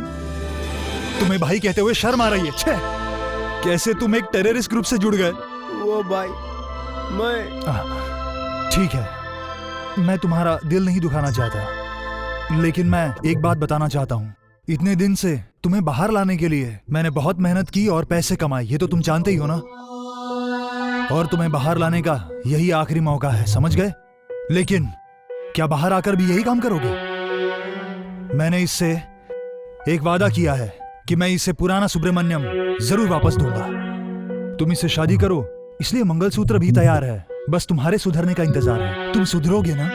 तुम वादा करो कि गलत रास्ते पर अब तुम फिर से नहीं जाओगे ना?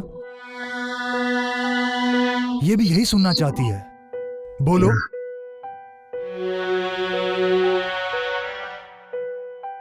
कैथरीन, बाला, सर टाइम हो गया है।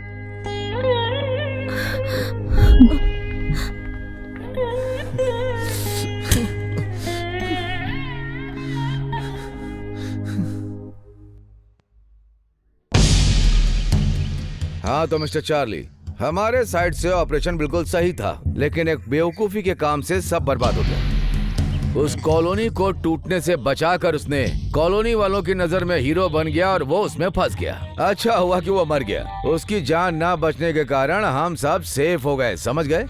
मिस्टर मिनिस्टर, चार्ल्स के बारे में क्या जानते हो? 35 साल से हम दोनों दिल से एक ही सोच से जी रहे हैं। अगर उसके बारे में कुछ गलत कहा तो नहीं, एक बात मैं तुम्हें समझाता हूँ, हर मिनट कीमती होता है। दुनिया को अपनी मुट्ठी में करने के लिए और करोड़पति बनने के लिए और कामयाब होने के लिए और बिजनेस के साम्राज्य को खड़ा करने के लिए, अपना और अपने भाई के भरोसे के लिए। लेकिन वो यहाँ एक चोर की तरह जिंदगी गुजार रहा है। तुम बहुत दिमाग वाले हो, मैंने सुना था चार्ली।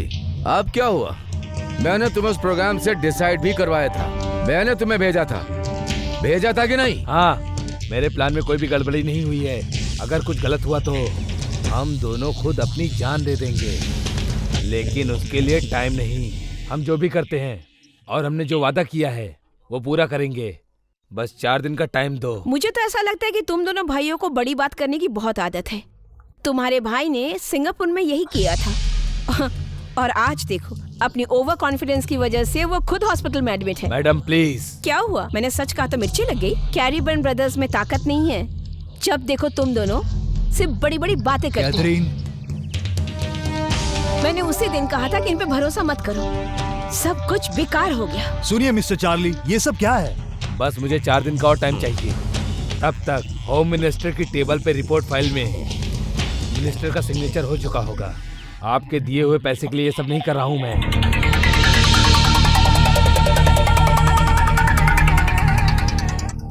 कैथरीन, अब हम कब तक यहाँ पर रहेंगे? चलो, हमें चलना चाहिए। जब मैं कल उससे मिली तो मुझसे उसका दुख देखा नहीं गया। मेरा बाला किन हालातों से गुजर रहा है।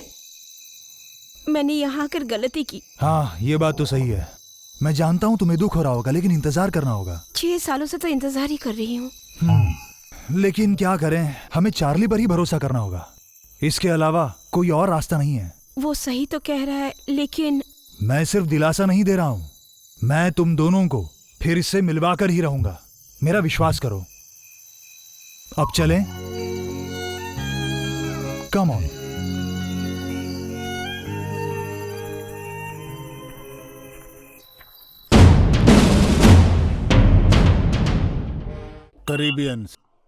करेबियंस ब्रदर्स। हाँ सर, ये उनका निकनेम है। तुम इस पर पूरा यकीन करते हो?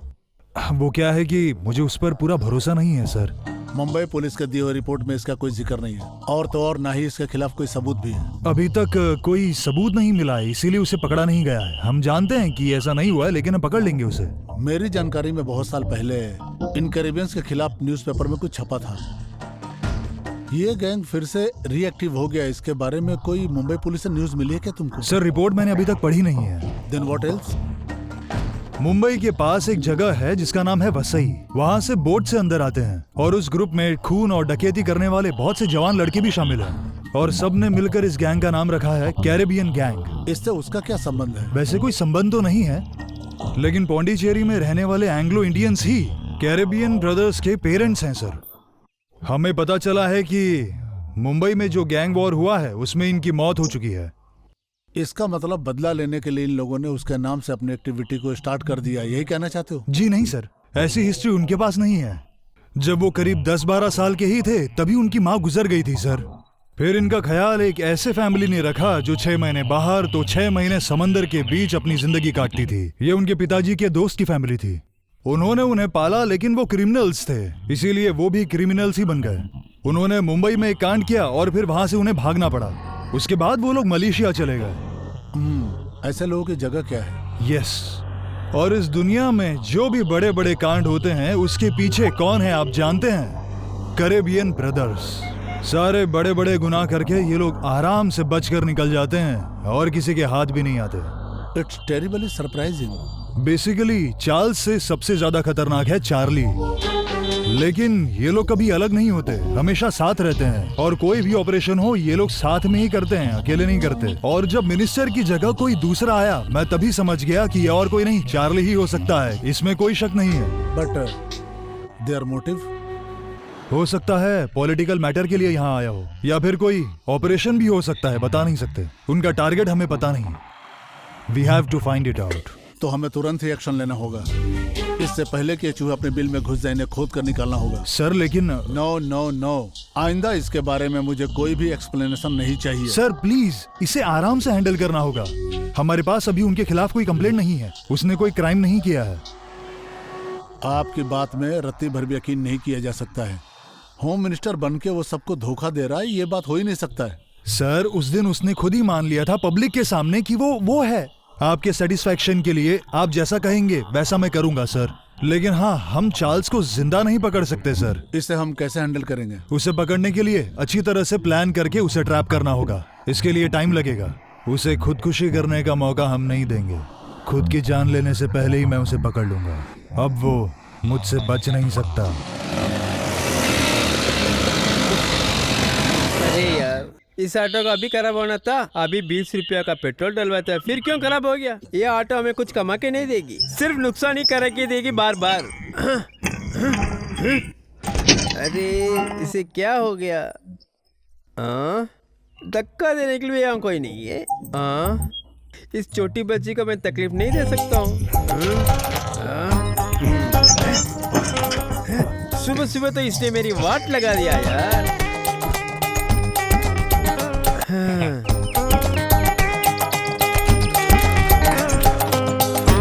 अरे ये तो बहुत गर्म है।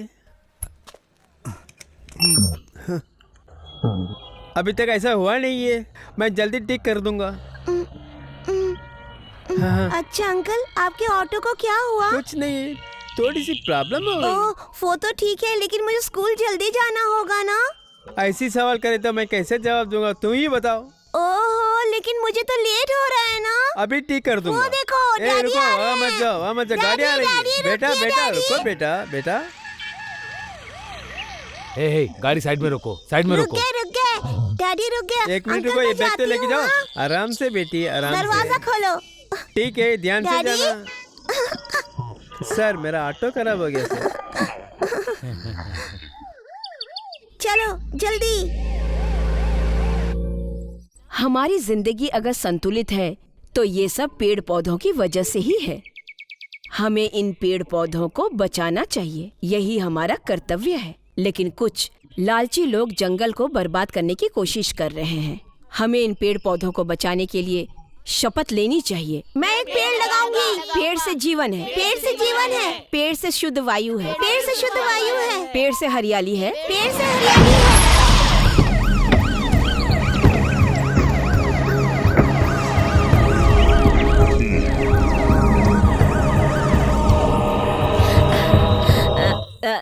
सर जब आप आए हैं थोड़ा अंदर आइए ना। नहीं, वो क्या है कि सर स्कूल में प्लांटेशन का प्रोग्राम चल रहा है, अगर आप आएंगे तो बच्चे प्रोत्साहित होंगे सर। आइए ना डैडी। मैं जानती हूँ आप बहुत बिजी हैं सर, अगर इस प्रोग्राम में आपका साथ मिलेगा तो बहुत अच्छा रहेगा सर। ठीक है, आइए सर।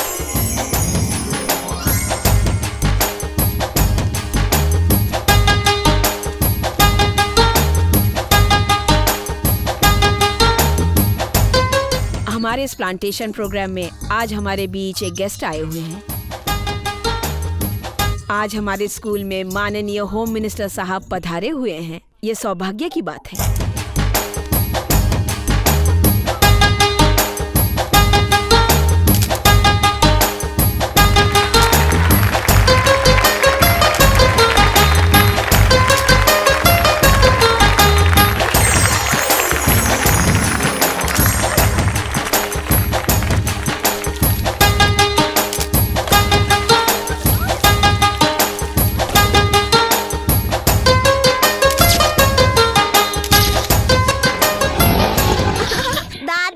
सुनो बेटी, रुको, अपना बैग लेते हुए तो जाओ, भागो मत, ये बैग लेके जाओ। रुको बेटा। दादी ये देखो। अरे वाह, ये बैग भूल गई। सुबह स्कूल जाते हुए तो ऑटो खराब हो गया था। अच्छा हुआ इनका पापा आ गया और उनके साथ स्कूल चली गई एकदम टाइम पर। बहू जरा सुनना। माँ जी मैं चलता हूँ। दादी इसको फ्रेम करके मैं अपने कमरे में रखूंगी। क्या हुआ बेटा? जरा इस फोटो को देखो, कौन है इसमें?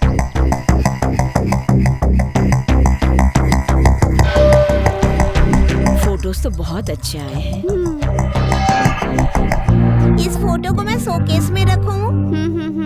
डैडी तो आज स्कूल में आए थे हमारे।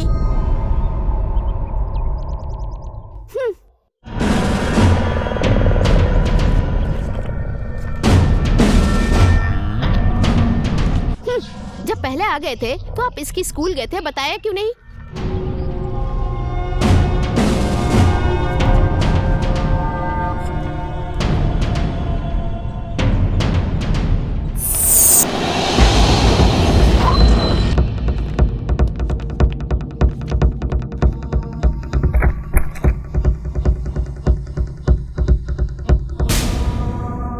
कॉमेडी क्यों कर रहे हो? क्या ये सब तुम्हें मजाक लगता है? सर मैंने क्या किया? नहीं, तुम कुछ भी मत बोलो। मैंने तुम्हारी हर बात पे भरोसा किया, लेकिन ये सब क्या है? हाँ सर ये मैं नहीं जानता। मैंने तुमसे उससे मिलने के लिए कहा था, लेकिन तुमने ही मना कर दिया, इसीलिए मैं तुम पे शक कर रहा हूँ। अगर वो आईसीयू में है और अपनी मौत से लड़ रहा है तो मेरी बेटी के स्कूल में कैसे आया? और तो और मेरी बेटी को जरा सा भी शक नहीं हुआ। सर वो मेरा दोस्त हो या दुश्मन हो, मैं जरूर उससे मिलना चाहूंगा। और उसकी कहानी क्या है मैं उसके मुंह से सुनना चाहता हूँ। ठीक है, उसकी एक हिस्ट्री है। जब वो लोग किसी एक काम को हाथ में लेते हैं तो उसे खत्म करके ही दम लेते हैं। और तो और माफिया ग्रुप के राइट और लेफ्ट हैंड भी यही दोनों हैं। इन्हें कहते हैं मलेशियन कैरेबियन ट्विंस ब्रदर्स। मुझे यकीन नहीं हो रहा, मेरे जैसे हूबहू दो लोग। ये तो ऊपर वाला ही जानता है। मैंने सुना है कि इस दुनिया में एक जैसे दिखने वाले 7 लोग होते हैं। जब एक बार सद्दाम हुसैन को पकड़ा गया तो पता लगा कि वो असली सद्दाम हुसैन नहीं था, लेकिन जब दोबारा उसे पकड़ा गया और उसका डीएनए टेस्ट कराया गया तब पता चला कि वो असली है या नहीं। इसलिए ऐसी बहुत सी घटनाएं घटी हैं और मुझे पूरा यकीन है कि चार्ल्स का डुप्लीकेट हमारे यहाँ है। और ऐसा गोलमाल करने वाला आपकी बेटी उसके हाथ में होते हुए भी उसने कुछ नहीं किया। इसका मतलब उसका लक्ष्य पैसा नहीं, कुछ और ही है। मैं आपसे वादा करता हूँ, मैं उसे जरूर पकड़ूंगा। उसे और उसके पीछे जितने भी लोग हैं उन सभी को मैं आपके सामने लाकर खड़ा करूंगा।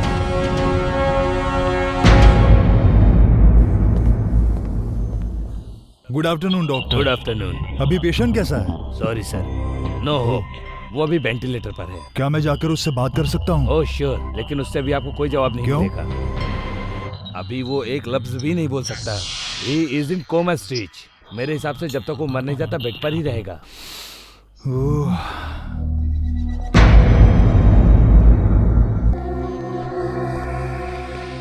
Welcome father. जीसस की कृपा से मैं बिल्कुल ठीक हूँ। सिस्टर। यस। दरअसल वो डॉक्टर। कौन सा डॉक्टर फादर? वो क्या है कि जिस आदमी का एक्सीडेंट हुआ था उसे पुलिस यहाँ लेकर आई थी। ओह डॉक्टर सर, वो तो अभी ड्यूटी पर नहीं आए हैं। Oh my Jesus. क्या हुआ फादर?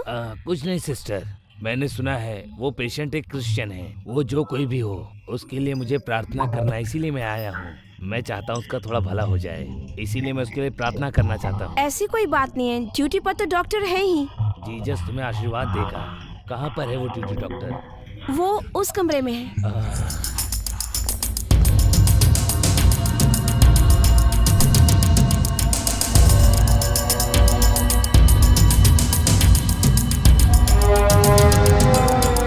Excuse me. हाँ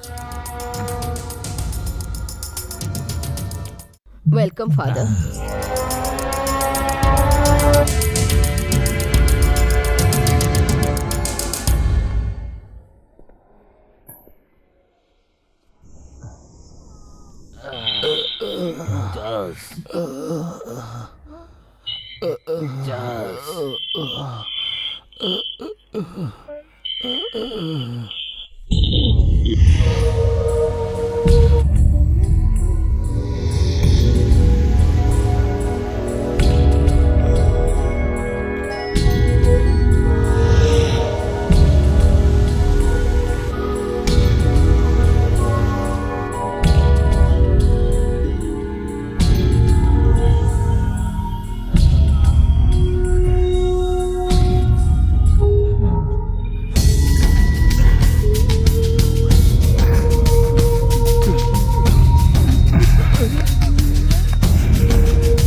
हेलो सर। हाँ इकबाल बोलो। वो चार्ल्स मर गया। सच में? उसका किसी ने मर्डर कर दिया है, इसमें कोई शक नहीं है। मुझे लगता है चार्ली ने ही उसे मारा है।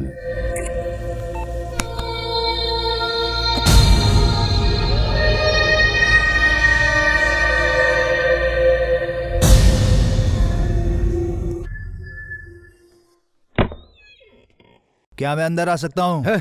ये तुमने क्या किया? किसी ने देख लिया होता तो? मुझे बहुत जरूरी बात करनी थी। हाँ, लेकिन तुम यहाँ कैसे आए? ये सेक्रेटरिएट है, तुम थोड़ा वेट कर लेते तो मैं तुमसे आकर के मिल लेता। आखिर मैं तुम्हारे लिए कब तक इंतजार करूंगा? तुमने कहा था ना काम खत्म करने के लिए तुम मेरी मदद करोगे, इसीलिए मैं यहाँ आया। तुम्हारी बात मानकर ढेर सारा पैसा भी दिया और तुमने जब भी मांगा कभी मना नहीं किया। ये सब इतनी जल्दी भूल गए तुम?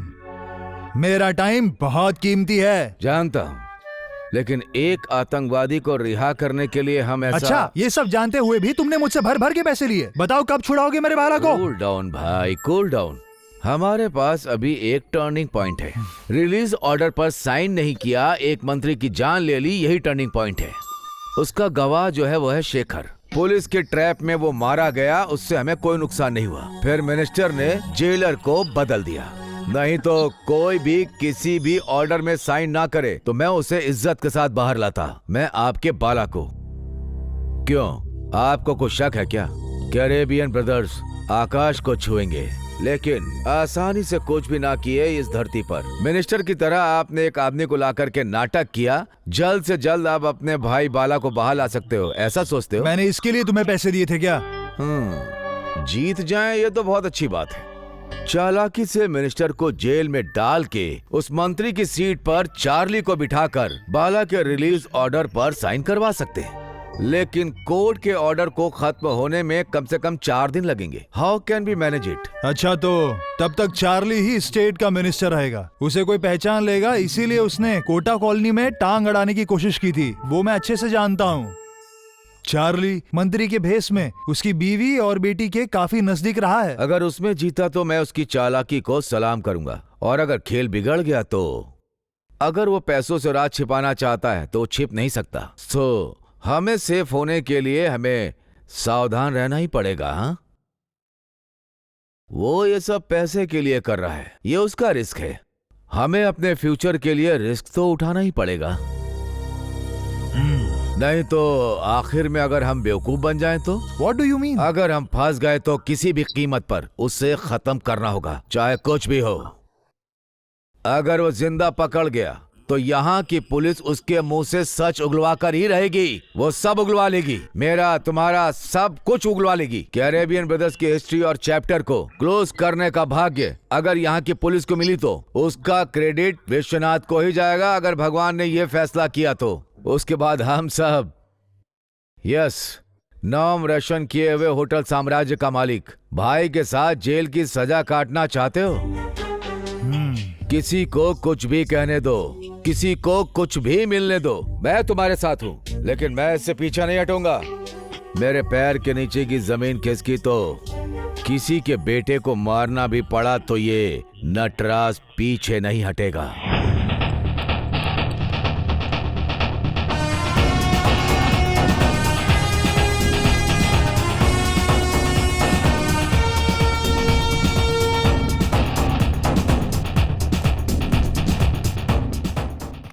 Oh, I'm sorry. It's okay.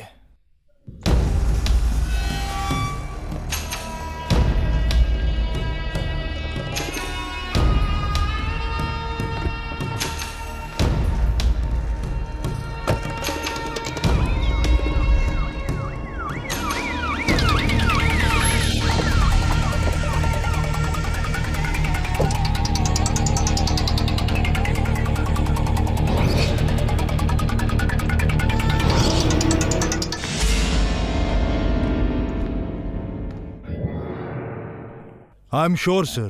Vishwanath sir का इस शहर में कोई दुश्मन नहीं है, लेकिन दुनिया के किसी कोने में उनका कोई दुश्मन है, मुझे ऐसा लगता है।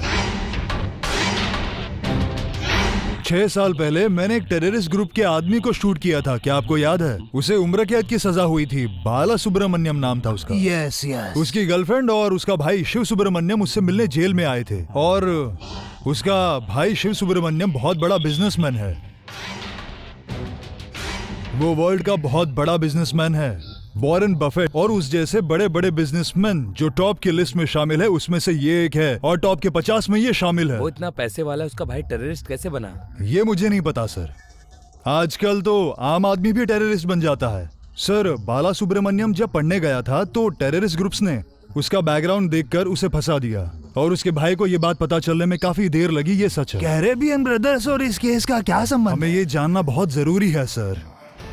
बहुत साल पहले कांड करके मुंबई से भागे हुए कैरेबियन ब्रदर्स ये शिव सुब्रमण्यम को जानते होंगे, मुझे ऐसा लगता है। सर, आप जैसा दिखते हैं वो दोनों होम मिनिस्ट्री डिपार्टमेंट से खास डॉक्यूमेंट्स चोरी करने के लिए वो लोग इस तरह का चेहरा बना रहे हैं, ये उनका मास्टर प्लान हो सकता है। ये कैसे प्रूव कर सकते हैं? इसके लिए मुझे पूछताछ करनी होगी उस बाल सुब्रमण्यम से। तो इंतजार किस बात का? लीगली उसे कैसे बाहर लाना है, बाहर लाकर पूछताछ करो। बता, कैरेबियन ब्रदर्स चार्लिस और चार्ली के साथ तेरे भाई का क्या संबंध है? मुझे कुछ नहीं पता, मुझे कुछ भी नहीं पता। तुझे मारकर तेरे शरीर पर घाव बनाकर ये बुलेट अगर मैंने तेरे सिर में भी उतार दी तो मुझे सिर्फ सस्पेंड ही किया जाएगा। So tell me the truth. मैं नहीं जानता। तुम सिर्फ पुलिस वालों की मारपीट के बारे में ही जानते हो। तुमने जो सपने में भी नहीं सोचा था हम वो इस्तेमाल करेंगे। तुझे सब कुछ पता है, बता। मैं सच कह रहा हूँ, मुझे कुछ भी नहीं पता। क्या पूछ रहे? मैं नहीं जानता हूँ, मैं सच में नहीं तो नहीं जानता है? तेरी तो मैं चटनी बना कर रख दूंगा। नो,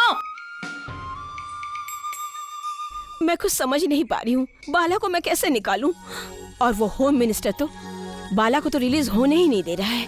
अब तुम बताओ, मैं बाला को जेल से कैसे छुड़ाऊं? तुम लोगों से तो कुछ भी हो नहीं पा रहा है। चुप क्यों हो? 6 साल से मैं इंतजार कर रही हूँ, लेकिन नहीं, अब और नहीं। चार्ली, इस बार वो फंसना नहीं चाहिए। हम हर हाल में उसे जिंदा लेकर जाएंगे, इसलिए हम यहाँ हैं। मुझे हर हाल में मेरा भाई वापस चाहिए, अभी और इसी वक्त। तुम कुछ भी करो, मैं नहीं जानता, मुझे मेरा भाई वापस चाहिए। दुनिया में इतना बड़ा करोड़पति हो तो भी अगर भाई की समस्या हुई तो दिमाग काम नहीं करता है। मैं कह रहा हूँ कैसे भी करके उसे बाहर लाओ, लेकिन तुम लोग नहीं ला पाए। तो अब मुझ पर गुस्सा क्यों कर रहे हो? बिना किसी समस्या के उसे बाहर लाने का प्लान किया था, सही कहा ना मैंने? चार्ली, अब हमें बात करने की कोई जरूरत नहीं। आपके भाई को कैसे भी करके आप तक पहुंचा दूंगा, भले उसके लिए मुझे कोई भी रास्ता अपनाना पड़े। मैं उसे बाहर निकाल के ही दम लूंगा।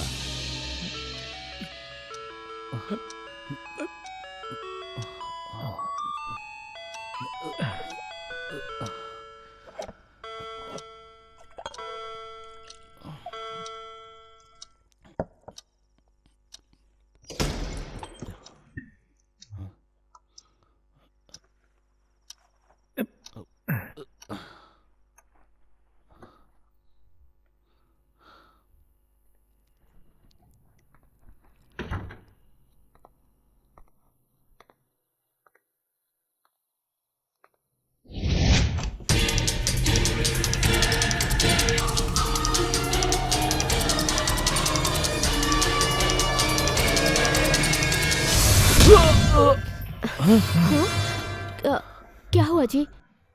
बताइए ना। कुछ नहीं।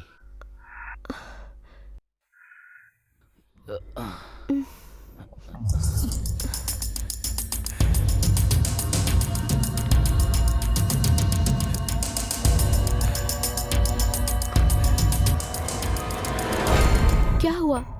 नींद नहीं आ रही है क्या आपको? कोई प्रॉब्लम है? कुछ भी नहीं। नहीं, कुछ तो है जिससे आप परेशान हैं। क्या प्रॉब्लम है? आप मुझे बताइए ना। आखिर मैं आपकी पत्नी हूँ, मुझे तो बता सकते हैं। कुछ नहीं, मैंने तुमसे कहा ना।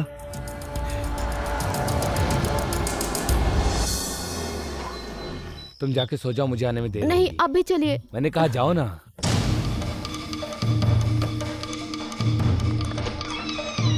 क्या हुआ इकबाल, इतनी रात में? आई एम सॉरी सर, इस समय आने के लिए माफी चाहता हूँ। फोन पर बात नहीं कर सकते थे। एक बहुत ही खास बात करने के लिए मुझे यहाँ पर आना पड़ा है। क्या बात है? आपके नंबर का सिम कोई दूसरा यूज कर रहा है क्या? Duplicate SIM? हाँ सर, आपका मोबाइल यूज करके आपके ही सिम से कोई टेक्निकली प्लान करके ये सब कर रहा है। बैंगलोर में रहने वाले मेरे दोस्त से मैंने ये सारी इन्फॉर्मेशन ली है, उसने ये सब डिटेल्स दी हैं। हम इस नंबर से उसे ट्रेस करके उस आदमी को पकड़ सकते हैं। इसके लिए मुझे आपकी परमिशन की जरूरत है। ये हम दोनों के बीच में ही रहना चाहिए। सर, इसमें एक बात क्लियर पता चल रही है, उसका प्लान आपको नुकसान पहुंचाने का बिल्कुल भी नहीं है। उसका कोई दूसरा ही प्लान है। आपको आने वाले सारे कॉल्स और मैसेजेस वो सुन रहा है और देख रहा है। आपके सारे प्लान्स, अपडेट्स वो सब जानता है, उसे सब पता है। 1 सेकेंड।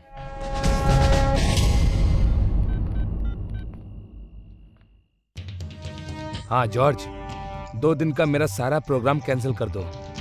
मैं तुम्हें बाद में बताता हूँ। Good night.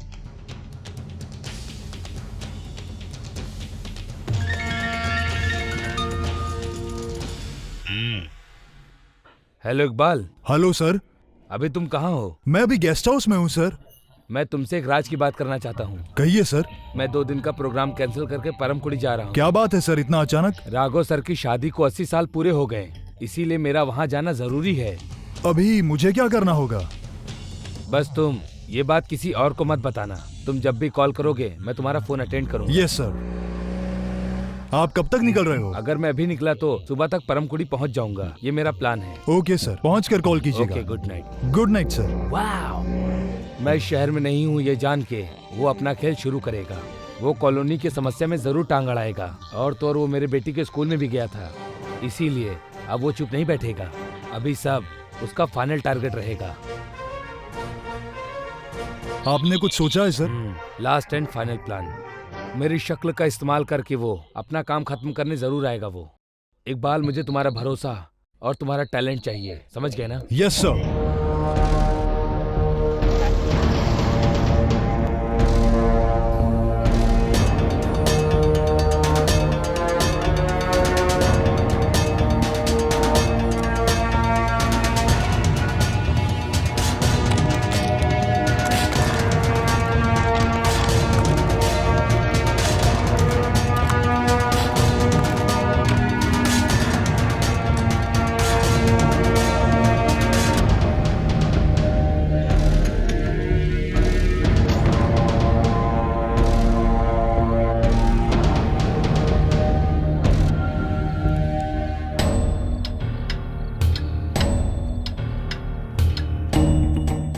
सर इतने रात में आप यहाँ? इतनी रात में आऊंगा तभी तो पता चलेगा कि तुम लोग क्या करते हो। यहाँ कितने कैदी हैं? 318 लोग हैं सर, उसमें 42 लेडीज है, वो भी उस ब्लॉक में सर। हाँ। सर मैं आपसे कुछ बात करना चाहता हूँ, प्लीज 2 मिनट सुन लीजिए ना। क्या है? वो क्या है कि इसे खोलो। सर वो मैंने कहा खोलो। सर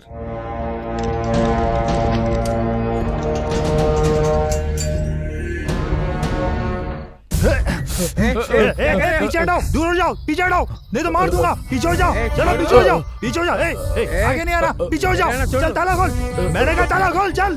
अरे जल्दी खोलो।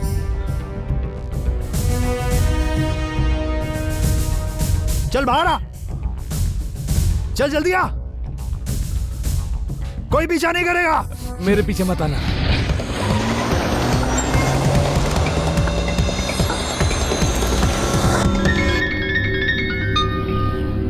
Yes. What? Home Minister.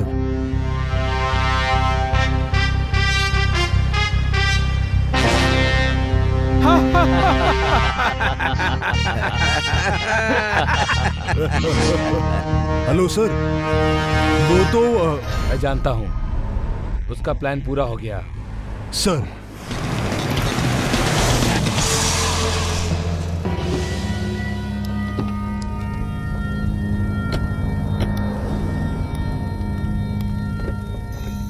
मैं चलता हूँ। जरा रुको। क्या हुआ सर? कहाँ जा रहे हो तुम? एक आदमी बाकी है।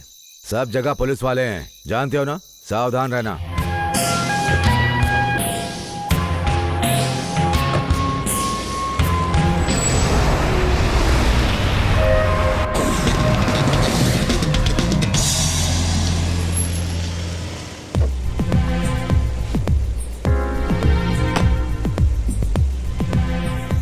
सर सारी बातें मुझे पता है, चलो गाड़ी में बैठो। सर वो मैंने कहा बैठो।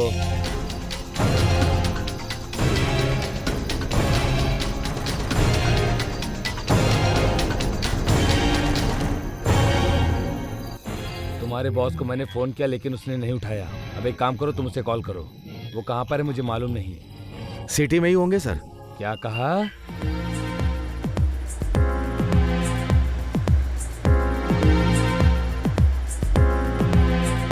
आप सुनो, मुझे तुमसे कोई काम नहीं, मुझे तुम्हारा बॉस चाहिए, तुम्हारा कमिश्नर इकबाल। तेरी तो मैं तुझे तो मैं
हेलो राजू, कहाँ हो तुम? हो सकता है अभी वो नर्क में होगा।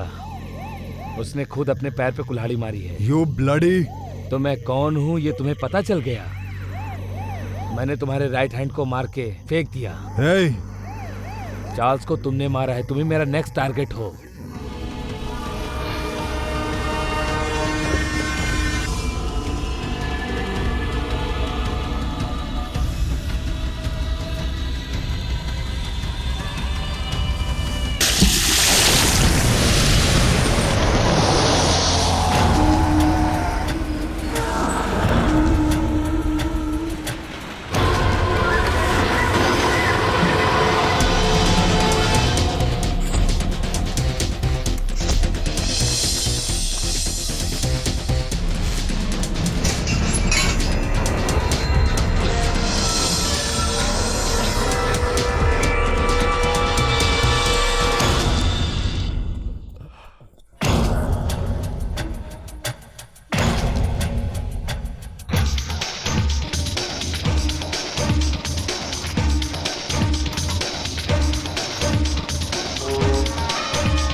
तुम कहाँ गए हुए थे? हे रुको, अभी आर्ग्यू करने का वक्त नहीं है। आज रात ही तुम फैमिली के साथ निकल जाना 2 टुकोरिन तक बाय रोड, और उसके बाद विजय की बोट से कोलंबो तक, और फिर कल रात वहां से लंदन। लंदन में हम हमारे होटल में मिलेंगे।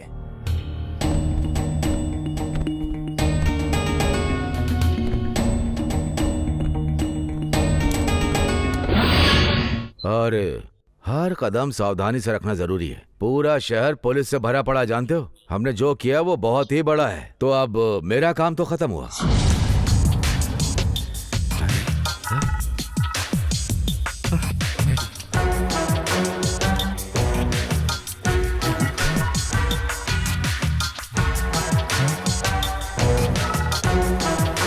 वो विश्वनाथ है, मिस्टर विश्वनाथ, उसे मार दो।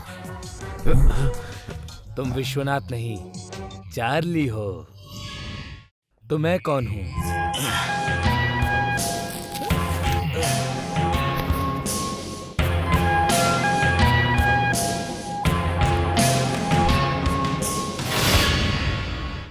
तुम मेरे दुश्मन नहीं हो, तुम मेरे टारगेट बन गए हो।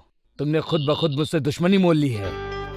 मेरा चार्ल्स, मेरा भाई, उसका हाल देख के मैंने उसे मारा, अपने इन्हीं हाथों से मार दिया उसे। उसकी जान गई इसी शहर में। अगर मेरी भी जान चली जाए तो मुझे कोई फर्क नहीं। लेकिन मैं हार गया तो इस दुनिया में मैं अगर कहीं भी रहूंगा तो वो मुझे सुनाई देगा। इसीलिए तुम्हें यही खत्म करूंगा। मैं ऐसे क्लाइमेक्स खत्म नहीं होने दूंगा। ये जैसा दिखता है वैसा है नहीं, इसीलिए आप दोनों लड़ेंगे। उनमें से कौन जीतेगा मैं ये कह नहीं सकता हूँ। अपने आप को सेव करने के लिए तुम दोनों के लड़ने से कुछ नहीं होगा। अभी हम दोनों मिनिस्टर हैं। इस सिचुएशन में हम दोनों में से किसी एक को कम से कम हार्ट अटैक तो हो जाना चाहिए। एक्स मिनिस्टर बालाकृष्णा के जैसा कम से कम एक कार्डिक अटैक तो होना चाहिए। हाँ यार, मैंने ही बालाकृष्णन को मारने के लिए कहा था। तू प्रूफ ला सकता है? तुम मेरे भाई को पकड़कर मेरे खिलाफ उसके मुंह से कुछ भी सच उगलवा लोगे, यही सोच रहे हो ना? उस सच को जानने के बाद तुम मुझे अरेस्ट कर लोगे, क्यों? मिस्टर शिवा, इस बार बाला के साथ चार्ली नहीं जाएगा। मेरी बात तो सुनो नटराजन। तो बाला को सेफ जगह पहुंचाने के लिए और उसे प्रोटेक्शन देने के लिए दूसरा आदमी भेजूंगा। कैरेबियन ब्रदर्स का चैप्टर हम यहीं खत्म कर देंगे। कल आने वाली न्यूज में बहुत इंटरेस्टिंग एक्सक्लूसिव न्यूज यही होगी। चार्ली को खत्म कर दिया गया और ये अनाउंसमेंट नकली होम मिनिस्टर के मुंह से किया जाएगा। जब तक सब कुछ सेफ नहीं हो जाता तब तक तुम होम मिनिस्टर की सीट पर रहोगे। ये है मेरा खेल। उसके लिए ये रिस्पेक्टेबल मिनिस्टर को जिंदा नहीं रहना चाहिए। हाँ?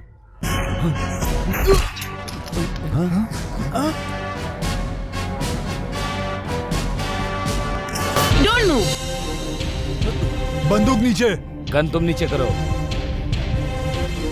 जल्दी नीचे करो, जल्दी करो।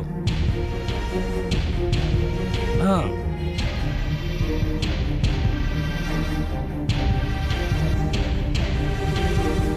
Catch him. भैया भैया भैया भैया भैया ये क्या हो गया? भैया भैया भैया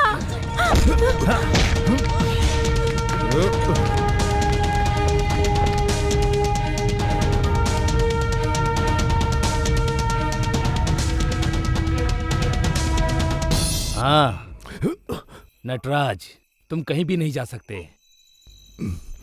टेररिस्ट और माफिया का स्वागत करके, उनकी मेहमान नवाजी करके, कानून को वेश्यावृत्ति बनाने वाले तुम जैसे गंदे नेताओं की वजह से हमारे देश और राज्य का बहुत बुरा हाल हुआ है। तुम जैसे लोग पैसों की लालच में आकर अपने देश से और अपने राज्य से गद्दारी करते हो, इसीलिए हमारा देश आगे नहीं बढ़ता है। लेकिन अब मैं ऐसा कभी नहीं होने दूंगा। तुम जैसे करप्ट लोगों को खत्म करने के लिए मुझ जैसे लोगों को भगवान इस धरती पर भेजते हैं। तुम्हारे किए गए काले करतूतों का मैं पर्दाफाश करूंगा और सारी जनता को ये दिखाऊंगा कि तुम लोग कितने करप्टेड और देशद्रोही हो।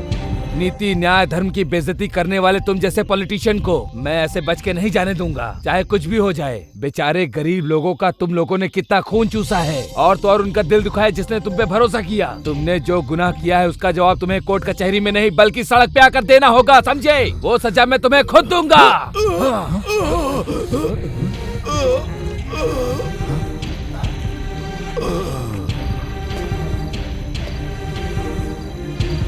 ऐसे गंदे पॉलिटिशियन खुदकुशी करते हैं, ऐसा लोगों को पता होना चाहिए। इसका किया गया गुनाह अगर लोगों को पता चले तो सही पॉलिटिशियन को भी लोग गंदी नजर से देखेंगे। पॉलिटिक्स को जो लोग अपनी जान समझते हैं उन्हें ये जान के खुशी होगी